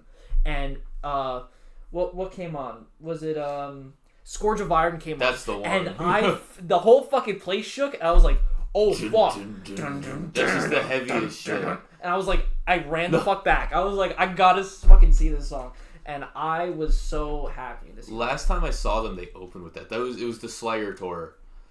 And it was like super cool, but at the same time, it's like seeing a band like Cannibal Corpse in an arena doesn't really translate well. No. Like seeing them at Starland's perfect. That was the first time I saw them was when Torture first came out and they were on Summer Slaughter. Yeah. And then I saw them that same year, later in the year, at Stone Pony. Again with the Torture tour, and they just played like the same set plus 3 songs, and it was just like the perfect thing. And it was like I would have been very happy if I never saw them again because that was just the perfect things. And then I saw them at the Slayer thing, that's the only way my friend convinced me to go, because like I've seen Slayer a million times. Tickets were like $50. So I was like, I don't have $50. But I was like, Cannibal Corpse is going. I like Cannibal Corpse. I like Lamb of God. I don't like Among Amarth, but it's okay. We'll go buy merch during their set. I like Cry of the Blackbirds from that one album. That's it though. Like they're all kind of the Twilight same. of the Thunder Like, God. I mean, it's not bad. I was never They're all into kind of them. the same, But it was like, you know, Lamb of God was really good. But I was like, I want to see Cannibal Corpse because Pat O'Brien's not in the band anymore, and I really like Eric Rutan. So I was like, let me just go and see him. And it was weird because it was like, both times I saw Cannibal Corpse, I was like right up front, just like right in their faces. And this time it was like, they're playing here, I'm like up here, just kind of like eating a pretzel, watching them. It was weird. Hammer Smash Face is still always be my favorite Cannibal Corpse song. Mine might be Scourge of Iron. Yeah, mine. I think mine. Just in terms of just sheer, just like, ugh. Because Yeah, you know When that album came out, they had the studio videos. Did you watch the studio videos? I watched Yeah. it. Yeah. That was like at the peak of me getting into Cannibal Corpse, was when the studio videos were coming out. And they just had like Rob Barrett just tracking that song, just You know, I think- I was like, this is gonna be ridiculous. I think Cannibal Corpse was one of the first bands to listen to because when I was like 2, I remember my dad watching Ace Ventura: Pet Detective, and there's this scene where Jim Carrey's in the Cannibal Corpse concert, and I was like, Classic. And I'm just like 3, like, oh, I like this. No, they You know? still say how that was like there were two. It was that, and they were very close to each other. That like changed their career. It was that. And then at the same time as that, there's the presidential candidate, Bob Dole, who went on public TV and said that Cannibal Corpse is ruining the country. And they were like, wow, we're a huge band now. We were just mentioned on national news. And like they said something like, we don't want to censor the band because that's against the First Amendment, but we want to make sure that, you know, they're ashamed and this and this. And they're like, we're not ashamed. Fuck, keep talking about us. Like, what the fuck? We're proud of what we're doing. Oh man. But they face so much censorship. Like, they just had a show shut down like 2 years ago in Russia. Yeah. Oh, really? Because, and it was like, you know, it was a bullshit thing. Yeah. It was like, oh, there's drugs in here. We have to raid the venue like 3 songs in. It was just, they wanted to shut down the show. I heard about that. Yeah. And another band that's been getting censored, but they have a lot of controversy around them, is King 810. If you ever heard of I them, remember them. their first album, I honestly loved that. It was album. good. What I love was that album. fucking song? Holy shit. And the music video was just like a bunch of people killing people. Kill 'Em All. Yeah, Kill 'Em All. Kill 'em all. Ah, great. Kill Great. 'em all. That I The fucking Boogeyman.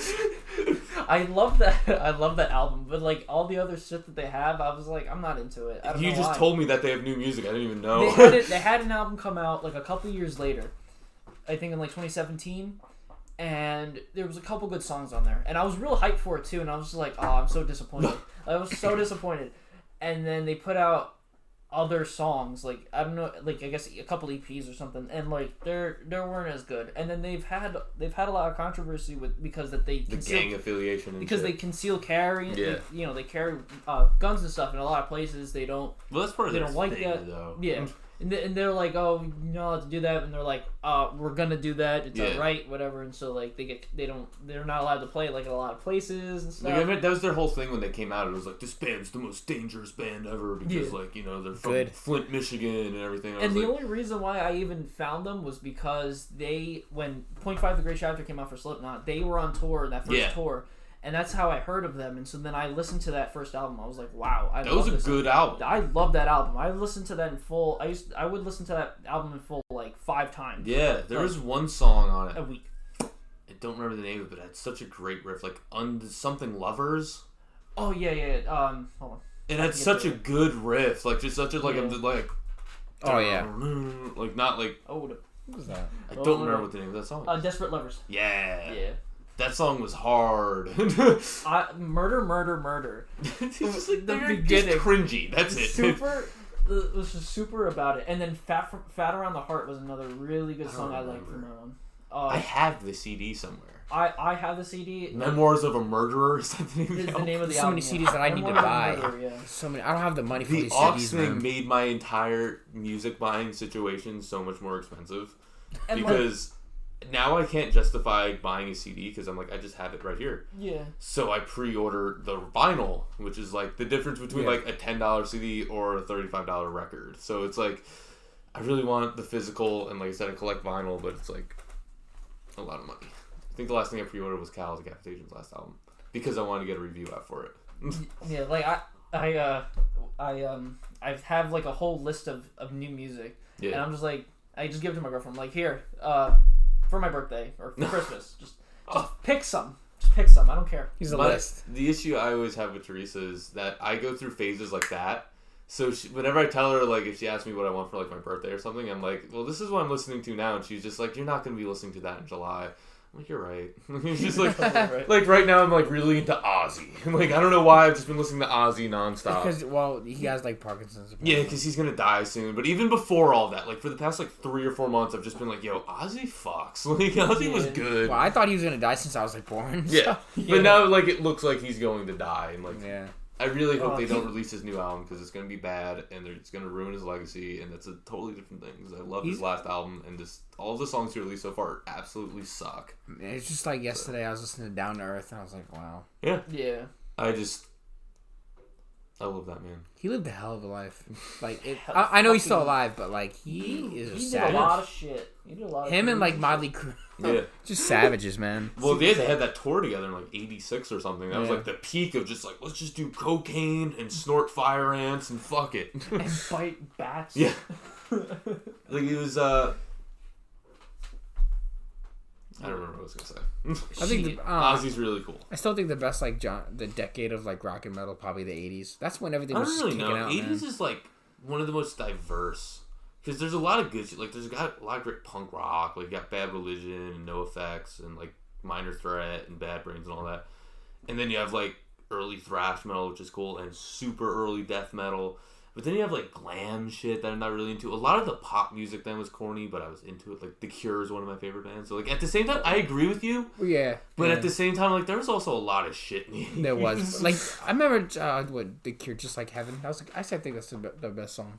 Just Like Heaven. Yeah. That's my favorite song. Like, it is the best song. I think. Yeah. I love The agree. Cure so fucking much, and that was the last band that I was just like every day. I was like, I'm just gonna listen to The Cure all day and just be sad, but also feel in love, but also like feel heartbroken at the Either same that time. or just listen to Culture Club. Yeah, that's what I mean. Like for every The Cure, you have a Culture Club on the radio. Give me time. That actually plays at my job all the time. That's disgusting. All the time, and I sing it, and everyone's just looking at me like, "What are you doing?" Yo, I'm not gonna lie. Boy George, man. Sometimes I fuck with it. Yeah, like, come chameleon. Like I don't know. Come and go. Do you My favorite really decade wanna of music make is me cry? Favorite decade of music is probably the '70s. I don't know. Something about the '70s. 90s was like 90s had good pop music, had good rock, death metal, a lot of good progressive bands at least coming up. New metal. True. Looking back at it, kind of was corny, but like listening back, I think hard as fuck. Yeah, I think new metal released out like 1990. I'm gonna say 1996 or 7. Maybe the early '90s. It was like 1993. 90s makes me. I think of Nirvana. I think of Soundgarden. Whatever. But then you have 90s. bands like Cannibal Corpse. True. You have bands like Death and Cynic and just all you actually got me into Death. I still listen to it to this day. Did I sell you a Death CD or? You sold me like 3. Oh, okay. I have one. You were my source, bro. I bought one. Where did I buy it from? FYE. That was another one. I was just like, I don't know what to make a video of, but I've been listening to Death all day. Let me make a Death video. It was just like, there was a lot of good music in the 90s. I think like as a whole, because I also find a hard time, because I talk about this with my friend, it's a hard time like identifying, like, is AC/DC a 70s band or are they an 80s band? You know what? I would don't say really know. Like they were their best in the 70s. Correct. They didn't come to America till the 80s. They didn't start selling out arenas till the 80s. So technically, you could say like, 1978 to 80 was their like boom. Well, like 78, like Highway to Hell came out, and people were like, "Wow, this band's good," and then they would. And then the 90s came and they kind of went like this, but then they kind of like borderline up here, and they're still kind of up here. There's like Highway to Hell and Back in Black is like peak AC/DC. Like Highway to Hell is my favorite. Yeah, by far. I know, I agree. Like Shot Down Flames. That was the first CD I ever. Walk All Over You is my favorite AC/DC song because there's just something about it. Touch too much. Yeah, Night Prowler is just like it makes you feel. It makes you feel good. That's just a perfect album. Oh yeah, you can't. Much like a lot of AC/DC albums, but that one specifically is just like. Even like High Voltage is good. High Voltage. I love A Long Way to the Top as well. Highway to Hell, Dirty Deeds, Back in Black, probably High Voltage before Let There Be Rock. I don't know. I know it's a controversial 1976. statement. Yeah. I know it's a controversial statement. Well, Let 'cause There a Be lot Rock of is people love Let There Be Rock. It's still 77. So Well, I that's- mean, like my favorites. Like, is it right? I'm like, Let There Be Rock, and it was. what was a lot the of one that people's was favorites. released in the mid 80s? What was that? Fly on the Wall, Flick of the Switch. Yeah, I think that was the one. It was the one. never got Which into one had Thunderstruck? Which one? Oh, that was 90, Radiohead. right? That was 1990. 1990, yeah. That album's really underrated because a lot of Yeah. people only listen to it for Thunderstruck, but it was like there's like 7 or 8 really good songs. Man, like what- Mistress for Christmas, that's a Oh, great yeah. song. Wait, it was Malcolm that died, right? Yeah, Yeah, when I heard that, I was like, oh. that was sad because he's like one of the reasons why I started playing guitar. Even though I was more of an Angus guy, just AC/DC as a whole was just like It's just like them. AC/DC, the Ramones, and like I don't know. I was listening to My Soundgarden. Brain is Hanging Upside Down by Norman. Oh yeah, the Bonzo Goes the Bitbird. Yeah. That That's song's like actually, their best song. I heard that song, and I think the first time I heard the song was actually in School of Rock. Yeah. And I was like, hey, wait, is this the Ramones? Well, I was like, I had growing up, a lot of my CD and a lot of my taste was from my dad. Yeah. So the only Ramones CD my dad had was their Greatest Hits album, and their last album, like before they broke up. What the prime was the 80s, right? Was No. it? Oh, the 70s. 70s. But like, if you had to choose a decade, it'd probably be like, I would say maybe 80s. I don't even know I don't even know. because like my But they favorite started in album like was 77. 1974. Four Yeah, or yeah. three. Yeah, 4 or 3. But like, Rocket to Russia is my favorite album by them. I love the cover of California Sun. Yeah, it's a good. Yeah. One. That's off Leave Home. Yeah, I love That again, cover. that's another 7. That's the one before Rocket to Russia. Yeah. When was their first album in the 80s? I don't fucking remember. Probably I think it was end of the century. If that makes sense. Yeah, I think. So before the 80s, you had, I might be wrong, but you had the self-titled, the classic, Leave Home, Rocket to Russia, and Road to Ruin, which are like 4 of the best albums of all time. Like, clearly, like Super good. This, if you look at the track listing, you could like come up with every song that most people know by the Ramones. Like you have I Want to Be Sedated, Blitzkrieg Bop, California Sun. Just like the songs are from that period. But Road to Ruin may have came out in the 80s. I don't remember. They have a lot of albums, but they're all good except for like Misfits are great too. Misfits and Ramones are my 2 favorite bands ever. With a good reason. Yeah, they're like legacy at this point. The Misfits is the most expensive concert tickets I ever bought in my life. Was when Danzig started playing with them again. I was like, I will drop $200 a ticket to take me and Teresa to go see the Misfits because we would go every year to Starland and it would be like $20. Yeah. Fuck it. Did you hear about My Chemical Romance and how much those tickets I cost? experienced it. I experienced it, bro. I was They there. were, I was online for 3 hours, and then they tried to sell me a ticket behind the stage for $300. oh man, I was like, no, fuck that. they had the whole thing, and then they put up a new listing for like another date. I didn't even know about it until I got out of that line and hit back, and it was like, oh, there's a second date sold out. Yeah, and everything sold out. I was like, holy shit! I was like, and I heard that those tickets were fucking expensive too. Yeah. Well, Philly had cheaper tickets, Really? but I think everyone knew that and they sold out like that. Like I think that I went into it saying I'm gonna spend $80. That's the most I'll spend. That's not an option at Prudential. Philly cheapest tickets I could probably swing 90 and get decent seats. But Did you hear fucking Nickelback's the Nickelback tour that they're doing? Those tickets are like $85, $90. well, when I was looking at tickets, I was on Ticketmaster. I was like, yo, Roger Waters is on tour. His tickets were $40. I'm so. I'd like to see Roger Waters a little more than Mike M. But I think I'm that guy that wants him to David Gilmour just kind of make up. David Gilmour is they'll never make up. I They'll know. fucking hate each I other. know. They'll always fucking hate each other. Just make another album, please. I don't even know if I want to make. No, they're one of those bands that like when Black Sabbath got back together with Ozzy and they were like, we're gonna make another album. I'm like, why do that? It's not gonna be good, and it wasn't good. And it was like, guys, just let it be. What was the last album? What was the 13. one with 13, yeah? yeah. They haven't made that. Oh yeah, that's right. I don't It think it is- was too bad. I mean, what was that one song that they? The, was it like single? God is Dead or something, Yeah, I but thought it that was was- like I listened to it in every song. I was And the like, end of wow, the- this end of is the just beginning? like, yeah, I was like, wow, that's just Black Sabbath, but Yeah. like slower. Yeah. And like that was like every song I heard, I was like, wow, that's Planet Caravan, but slower. Like that's Supernaut, but slower.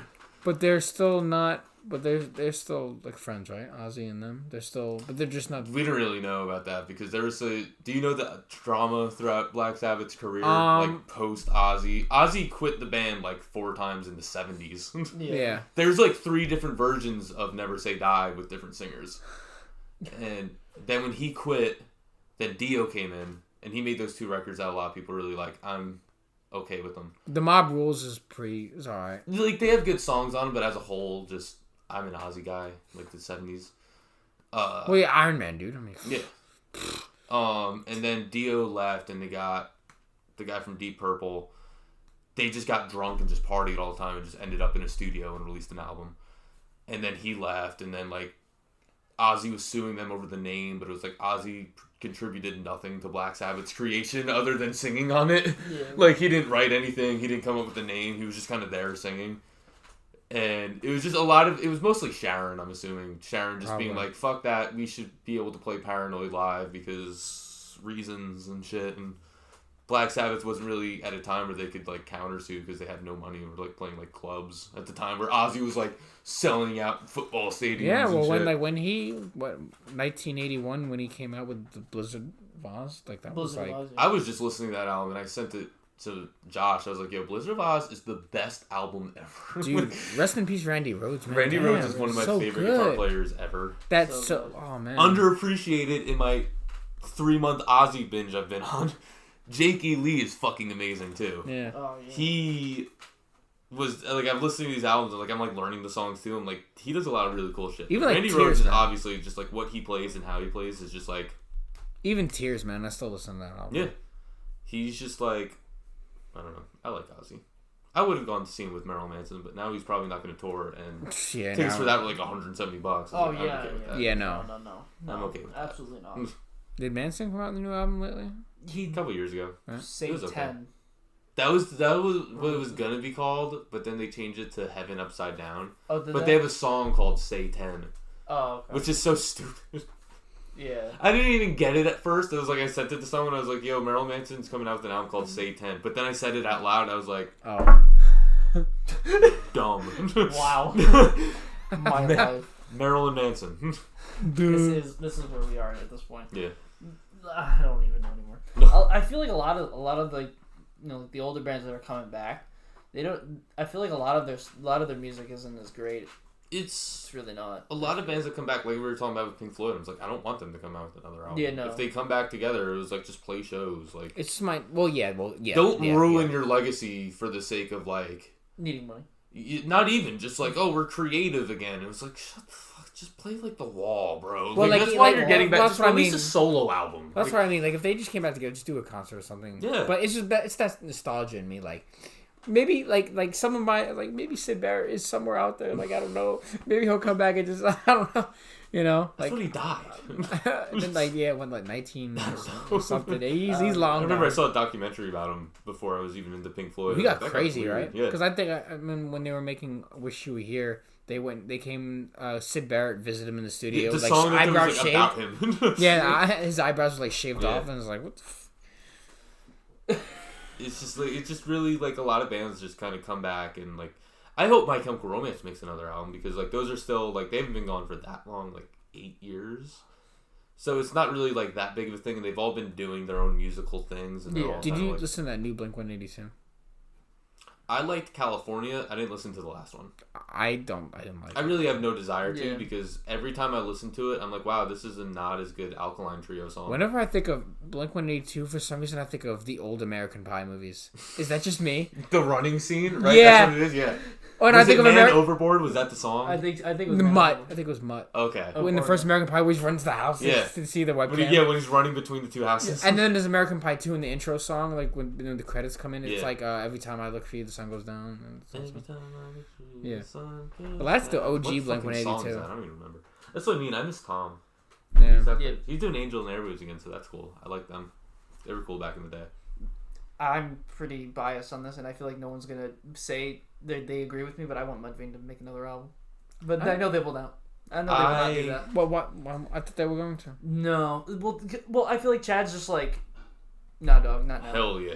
He's like, yeah, not now. I'm doing hell yeah, and especially now that what's his Vinnie Paul's dead, and he's just like, I want to support this because of Vinnie Paul. I'm like, honestly, I want to exploit this because of Vinnie Paul. I'm gonna, it's whatever. I feel it because like they recorded it with him, and then he died before it came out. So I was like, that's fine. I understand. And a lot of people have been asking him because this year's the 20th anniversary of LD50. Okay. So like they're like, are you guys gonna do a few shows for that? Like, you gonna celebrate that? And he's Haven't they vocally been like, no, we're not doing it? Was that them? Chad has said, I've seen interviews where Chad's like, if we feel like we should, we will. Yeah. Like, we're not, like, we talk every day. We talk from time to time. We do when we can. But we haven't really said anything yet about if we want to do that or not. Yeah. But if we do, you'll know. Like, what's your favorite Mudvayne album? Mine, by nostalgia wise, probably is just LD50. Okay. But then after that, mine's Lost and Found. Yeah, but then mine is Lost and Found after that. That album's cool. Mine is actually the self-titled. That was like their last one. Their last one, yeah. 2009. I don't know. There's something about 1,000 Mile Journey. I just like that song. They had a couple singles I remember. I have all their CDs, but I don't remember them that well. Like you said, they're like a nostalgic band for me that I was like into back in the day. But Lost and Found still, like, every once in a while, like if I'm driving around or something, I'm just like... What about that new Breaking Benjamin? I didn't listen to you just don't mess with them anymore? I don't really know. I have a mixed feeling. Like, I saw them 2 years ago with Avenged Sevenfold. And my thoughts on Breaking Benjamin is that they have really good riffs in songs that aren't as good as the riffs. Well, once again, whenever it's like killer riff, and then just like everything else is like okay, and then the riff comes back. Yeah. Well, once again, whenever I think of Breaking Benjamin, I just think of Halo 2. Halo 2. That's the first thing. Oh, yeah, because what's that song that's on there? Hold on. I like that song. I'm so cold. Oh yeah. Only the strongest and the Diary of Jane. Survive. Yeah, that song. Oh, okay. Yeah, that song. But for some reason it's not on my... That was in Halo 2? Yeah, that was in Halo 2, yeah. When? It's like a theme song, dude. It was, yeah. I don't remember that. Yeah, it's not on here. But recently I've been on a binge of We Are Not Alone. That was the 2004 album. That one go? Oh, is that the one with the brain on it? That's the one with where he's like this. And that's with So Cold. Okay. It starts with So Cold, ends with Rain. Because when I watched them, I had seen them recently. They played Rain. Okay. At the show, and it was funny because it was drizzling when they played it, and so I was like, I don't remember this song at all. So then, and I was just going through Breaking Benjamin at the time, and I got to We Are Not Alone, so I was just listening to the whole album, and it got to Rain, and I was just like, yo, this is the fucking song that they played. That's the best when you just like when you hear a band like play like, especially like an opening band that you've never heard of, and like there's one song they're like, wow, that's a really cool song. And you just kind of like listen to the album, and I was like, that's the fucking riff. That's the one. Like, I really like Follow. Let me see what the... Mine's Dear actually Agony. Believe. Yeah, Dear Agony was a really good one. I like Believe off this album. Give Me a Sign. That was a good song. Yeah. Well, you had Dance with the Devil. You had Diary of Jane. Phobia. Unknown Soldier. When Diary of Jane first came out, I thought he was saying Diarrhea Jane. Diarrhea. In the Diary of Jane. But like when they came out with Dark Before Dawn, a lot of the riffs. No, that was 2015 because like there was that whole thing with like the band and Ben were suing each other because they were trying to kick him out, and then he sued them because like that's my band because my name's in it. His name. And so the Kurtz were like, yeah, he's right. So like he had the band and like all the members. So is it all like a different band now? So now so pretty much I feel like most of them are all just new members and stuff, and a lot of the riffs, the music on it is just mostly, I feel like it's just rehashes of everything else that they've ever done ever. No. So, but with like other lyrics on top of it. Yeah. And so like that's kind of how I feel with the stuff that I know. There's some songs on there that are really good, but like otherwise, like I'm just like, wow, that riff sounds like Diary of Jane, and this one sounds like this one. I'm like, well, whatever. Like, but then Ember came out in 2018. There was a few songs in there that I thought was really good. It's the one with the eyeball. Yeah. With the fire in it and shit. But I saw them. A lot of the songs in there are good. It was with Avenged and Bullet for My Valentine opened. Apparently they'll be coming out with a new album. I was like Bullet for My Valentine. I wish that swapped. Because Bullet for My Valentine was like, that was my shit back in the day. Screaming Fire. The show was all the way in Reading. So like it was a drive and like it was snowing and shit. The Poison is still my favorite. The Poison is one of my favorite albums ever. Screaming Fire is up there. Fever. I listened to that album with a friend of mine, like 3 years ago maybe. Just because like the same friend that I showed that other band we were talking about too, because he didn't know them, and I was like, well, this band was like really important to me when I was like first like getting into like newer metal stuff other than stuff that like my dad showed me. And I'm putting him on and I'm listening to it. I was like, dude, fucking Zero Gravity just ripped off this album just for fucking ever, bro. Like, that's all we did. We just played both my Valentine's riffs, just slower, and with shitty vocals over them. Like, that was it. I'm like, oh, fuck, we ripped this one off. Oh, shit. That's a great album. That was like, back in that and Scream Aim Fire were really good. Fever had a few good ones, and then they kind of just went. I liked Venom. Venom was kind of good. Venom was a good step forward. From Temper, and then I barely listened to Gravity. Bro, I remember when Temper came out. We don't talk about Temper. Bro, I just remember they had that song where the riff was just and I was like, I think I wrote that. Like, I think anyone that picked up a guitar wrote that riff. What song was that? Was that like Riot or something? Some generic ass name. Riot, yeah. And it was like, I remember like I hooked up like my computer at the time, like takes like an hour to hook up. I was like, okay, I'm gonna watch a new Bullet video because it's Bullet. And just like I was like, what the fuck? And they're sitting in like in like a huge room with like a whole bunch of people there, and then they're just walking. I'm like, God, why? No bueno. Yeah, no, I just wish Temper they're still never good live. Yeah, no, because I seen them with they opened. No, they didn't open. What the fuck is that band? The band. Their first album was Creatures. Skillet? I don't know. No, motherfucking. No. God damn it! I can't remember. The name. When I saw them last night, we only got to see them play like "Waking the Demon," "Tears Don't Fall," and some new song, but it was all good. They still sound with great. One band, I don't remember the fucking name at the moment. No. But they played. The Lamb of God played. And then there was another band that played after them. Oh, was it Motionless in White? Motionless in White. That was a Slipknot show. Oh yeah, that was the Slipknot show. Yeah, yeah. So, I remember that. Yeah, I didn't go to it. Yeah, I remember wanting to go. That was the first time listening to Bullet live, and I was like, yes, like this is good. I was going to go to that because I remember the day before, me and Teresa were at the Deftones and Incubus show, and there were like people walking around like PNC was like, buy a ticket for $20. I was like, fuck, we should go. But it was like a Thursday, and like we already took off that Wednesday, so it was like we can't take off 2 days in a row. Shit. But the Deftones and Incubus are top tier. Deftones are one of my favorite bands of all time ever. Did Incubus release a new song? They just came out with a new song. Yeah, it's really good. Before? Yeah, just yesterday. I haven't heard it yet. It's really good. I thought I didn't hear that they did, but then I was hearing that they were, and I was like, I gotta find time to listen to it. It's like the best thing they've done in a long time since like the Light Grenades. If that's the name of the album, that one, the one with the Animali on it. Oh yeah, that was. It's a really good song. That was a while back. Yeah, like I was really into it, and like I said, I'll just go on Spotify like Thursday night at midnight and just be like, what's out? And just swipe through it, and like, if I don't see anything that really grabs my attention, I'll go to iTunes and do it, and then nothing grabs me there, I'll go to like, fucking like, what's that website, the Metal Archive thing, I don't remember the name of it, see what comes out there, just like, give me something to review, like, nothing is out. Yeah. It was actually really funny. We went to a gun range today, and on our way back, we were listening to Tenacious D, the self-titled album, the classic. And I'm just cracking up and driving home because so many quotable things. So many. The fast food one's my favorite. The drive-through, yeah. No, I completely forgot that he had the song.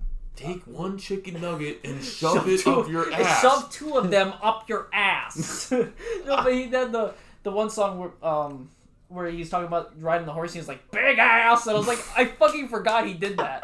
I forgot he was the one that did the big ass thing. And they have so many good songs. Not only, like, off that album, because that's, like, probably my favorite album by them. I love Pick of Destiny, though. Pick of Destiny is a classic, but in terms of songs, I like that one more. But the one after Pick of Destiny was dope, too, the Rise of Phoenix. Yes. Yeah, that had some great songs on it. 45-year-old groupie. Oh, yeah. No, but with it, when in the what is it, the self-titled with N-word singing, where he's just screaming, he's like, fuck you piece of shit! Well, there's a little couple of breaks in there, and in between your breathings, fuck you, Kyle! That's the classic naysay who I create! You piece of shit! God, wake up! Them Psycho Stick and Steel Panther are Psycho Stick was the biggest throwback, the Sandwich album. Have you listened Yeah. to their newest album? I only listened to Sandwich. Bro, And listen. the one after, like, space vampires versus yeah. zombie dinosaurs in 3D. Take a listen to Do, and let me know how you think. It's literally Put it called on. Do. It came out in 2018. I'll look it I up real didn't quick. even know it came out. Like, we were moving my girlfriend to a new house, Yeah. and her stepdad literally Okay. loves Psycho Stick. So we went onto Spotify, and I put in Psycho Stick, and I saw a new album, something different. I was like, oh shit! So No. we literally were listening to the album Yeah. while we were moving the No. shit in, and we were just like, bro, this is funny. Like, this is I great. just remember when Sandwich came out. It came out like This was is it? not a song. This is a sandwich. Like when you're like 13 years old, that is the best music you'll ever hear Yeah. in your life. I always Drum fill. I always Caffeine, hear that caffeine, song. caffeine. That was my favorite. I song. always hear that song on the radio. Every time I put on the radio and I put on like 89.5 or whatever, that is the one song I always hear, like without any hesitation. It's just every single time. There's Number one. two songs that I sing either out loud or in my head, depending on the time of day when I take a shower. It's either "Let's Get It Hot" by that AC/DC song, Yeah. or "It's Shower Time, You Bitches." Like, it's one of those, but it's usually the Psycho Stick one. Like, force myself out of bed. It's shower time, you bitches. Yeah, so definitely listen to Do. I just Check let it me out. I got it up on Spotify. yeah, just let me know what you think about that album, because I feel like it's funny. I feel like it's a good one actually. I like the song But- "Ung" Oh, you will love While that he song. looks that or up, let's, "Grr." while he looks that up, let's talk about our channel sponsor. Oh real yeah, quick. so alright, so our channel sponsor today, as always, is All Gains Apparel. Definitely go to allgainsapparel.com, use the coupon code podcast10 to get 10% off of anything on the store. We are now Andrew's wearing the regular hoodie. You are not wearing anything, my friends. And I'm wearing the new customizable zip-up hoodie with the logo on the back, and I honestly love. Where's Can't my find the hood. Can't find my hood. Because I was actually putting this on backwards earlier before we actually start this. These And I was actually like, these are wow. really comfortable. So anyone who wants to buy these will definitely get their money's worth. Definitely, if you're someone who's like anemic and needs to like be wearing very heavy shit, definitely get one of these ones. These are Yeah, really very good. comfy for the winter, If which you're it is if now. you're somebody that loves to go to the gym like I do, I love to wear this one because it's very thin and it's very flexible. Yeah, so if can, you want to look like a lift true shit. gym bro, Gym bro, bro. Bro. then Definitely get one of these ones. These are really good. Also, you get free shipping over $40, I think. So definitely do that. It's definitely worth the time. You should definitely. I have a question.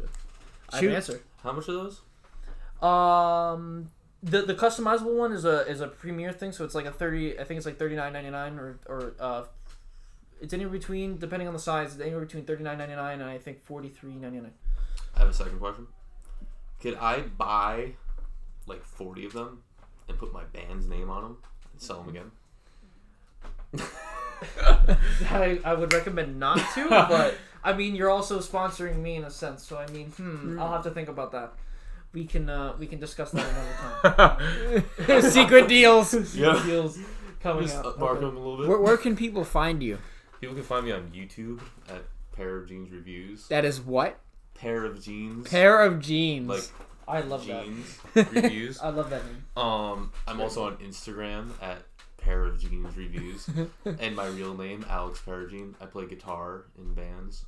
Those bands also have Instagrams, such as Kong NJ. If you're more of a hardcore boy, yeah, I think and- the link in the description will be in the. I'll have to get all of them. And the other there's band. Balefire, who's more of like a rock metal proggy thing. We just put an album out like last month or 2 months ago at this point, and yeah, that's me. That's where you can find me. Look him up if you want Yes, more. definitely. We're also all on Facebook too. Same thing. Definitely give him some likes and subscribes and listen to his albums. His Yeah, album, I should say. Heck yeah. Definitely do that. wall metal listeners out here, all you Yeah, guys. And Kong has an EP coming out So definitely at some point. listen to that when it comes out. Definitely follow him to find out when. It'll be heavy. Super. Can't wait. Very actually. heavy. If I you will guys leak love it. metal and metal reviews and all kinds of Yeah, if rock you and like different horror genres, movies. Punk rock and metal and horror movies. Give him a shit like follow. that. Definitely give him a subscribe and definitely take a look at his videos. They're definitely Yeah, if you like Follow. my videos, go on Instagram, because on Instagram, when I'm too lazy or there's too much music to do reviews for, I'll just put a little review in my story of, you know, just like, this album's really good. You should listen to it. This album's really bad. Don't listen to it. Which isn't the case most of the time. I've been told I'm a very gracious rater, so. Fair enough. I'm honest. Yeah, That's all we can. that's all we can be. If I like I it, love, I like I it. love the honesty. We have to be as honest as possible. Yeah. And with that, That's how we will conclude this podcast. Thank you so much for coming out. Yes. thanks, buddy. I just broke my arm. It's please don't do that. You're a guitar player. You need to. Until next time, guys, like, subscribe, tell your friends. Yes, definitely share this around. And until the next podcast, we will see you very soon. Get down.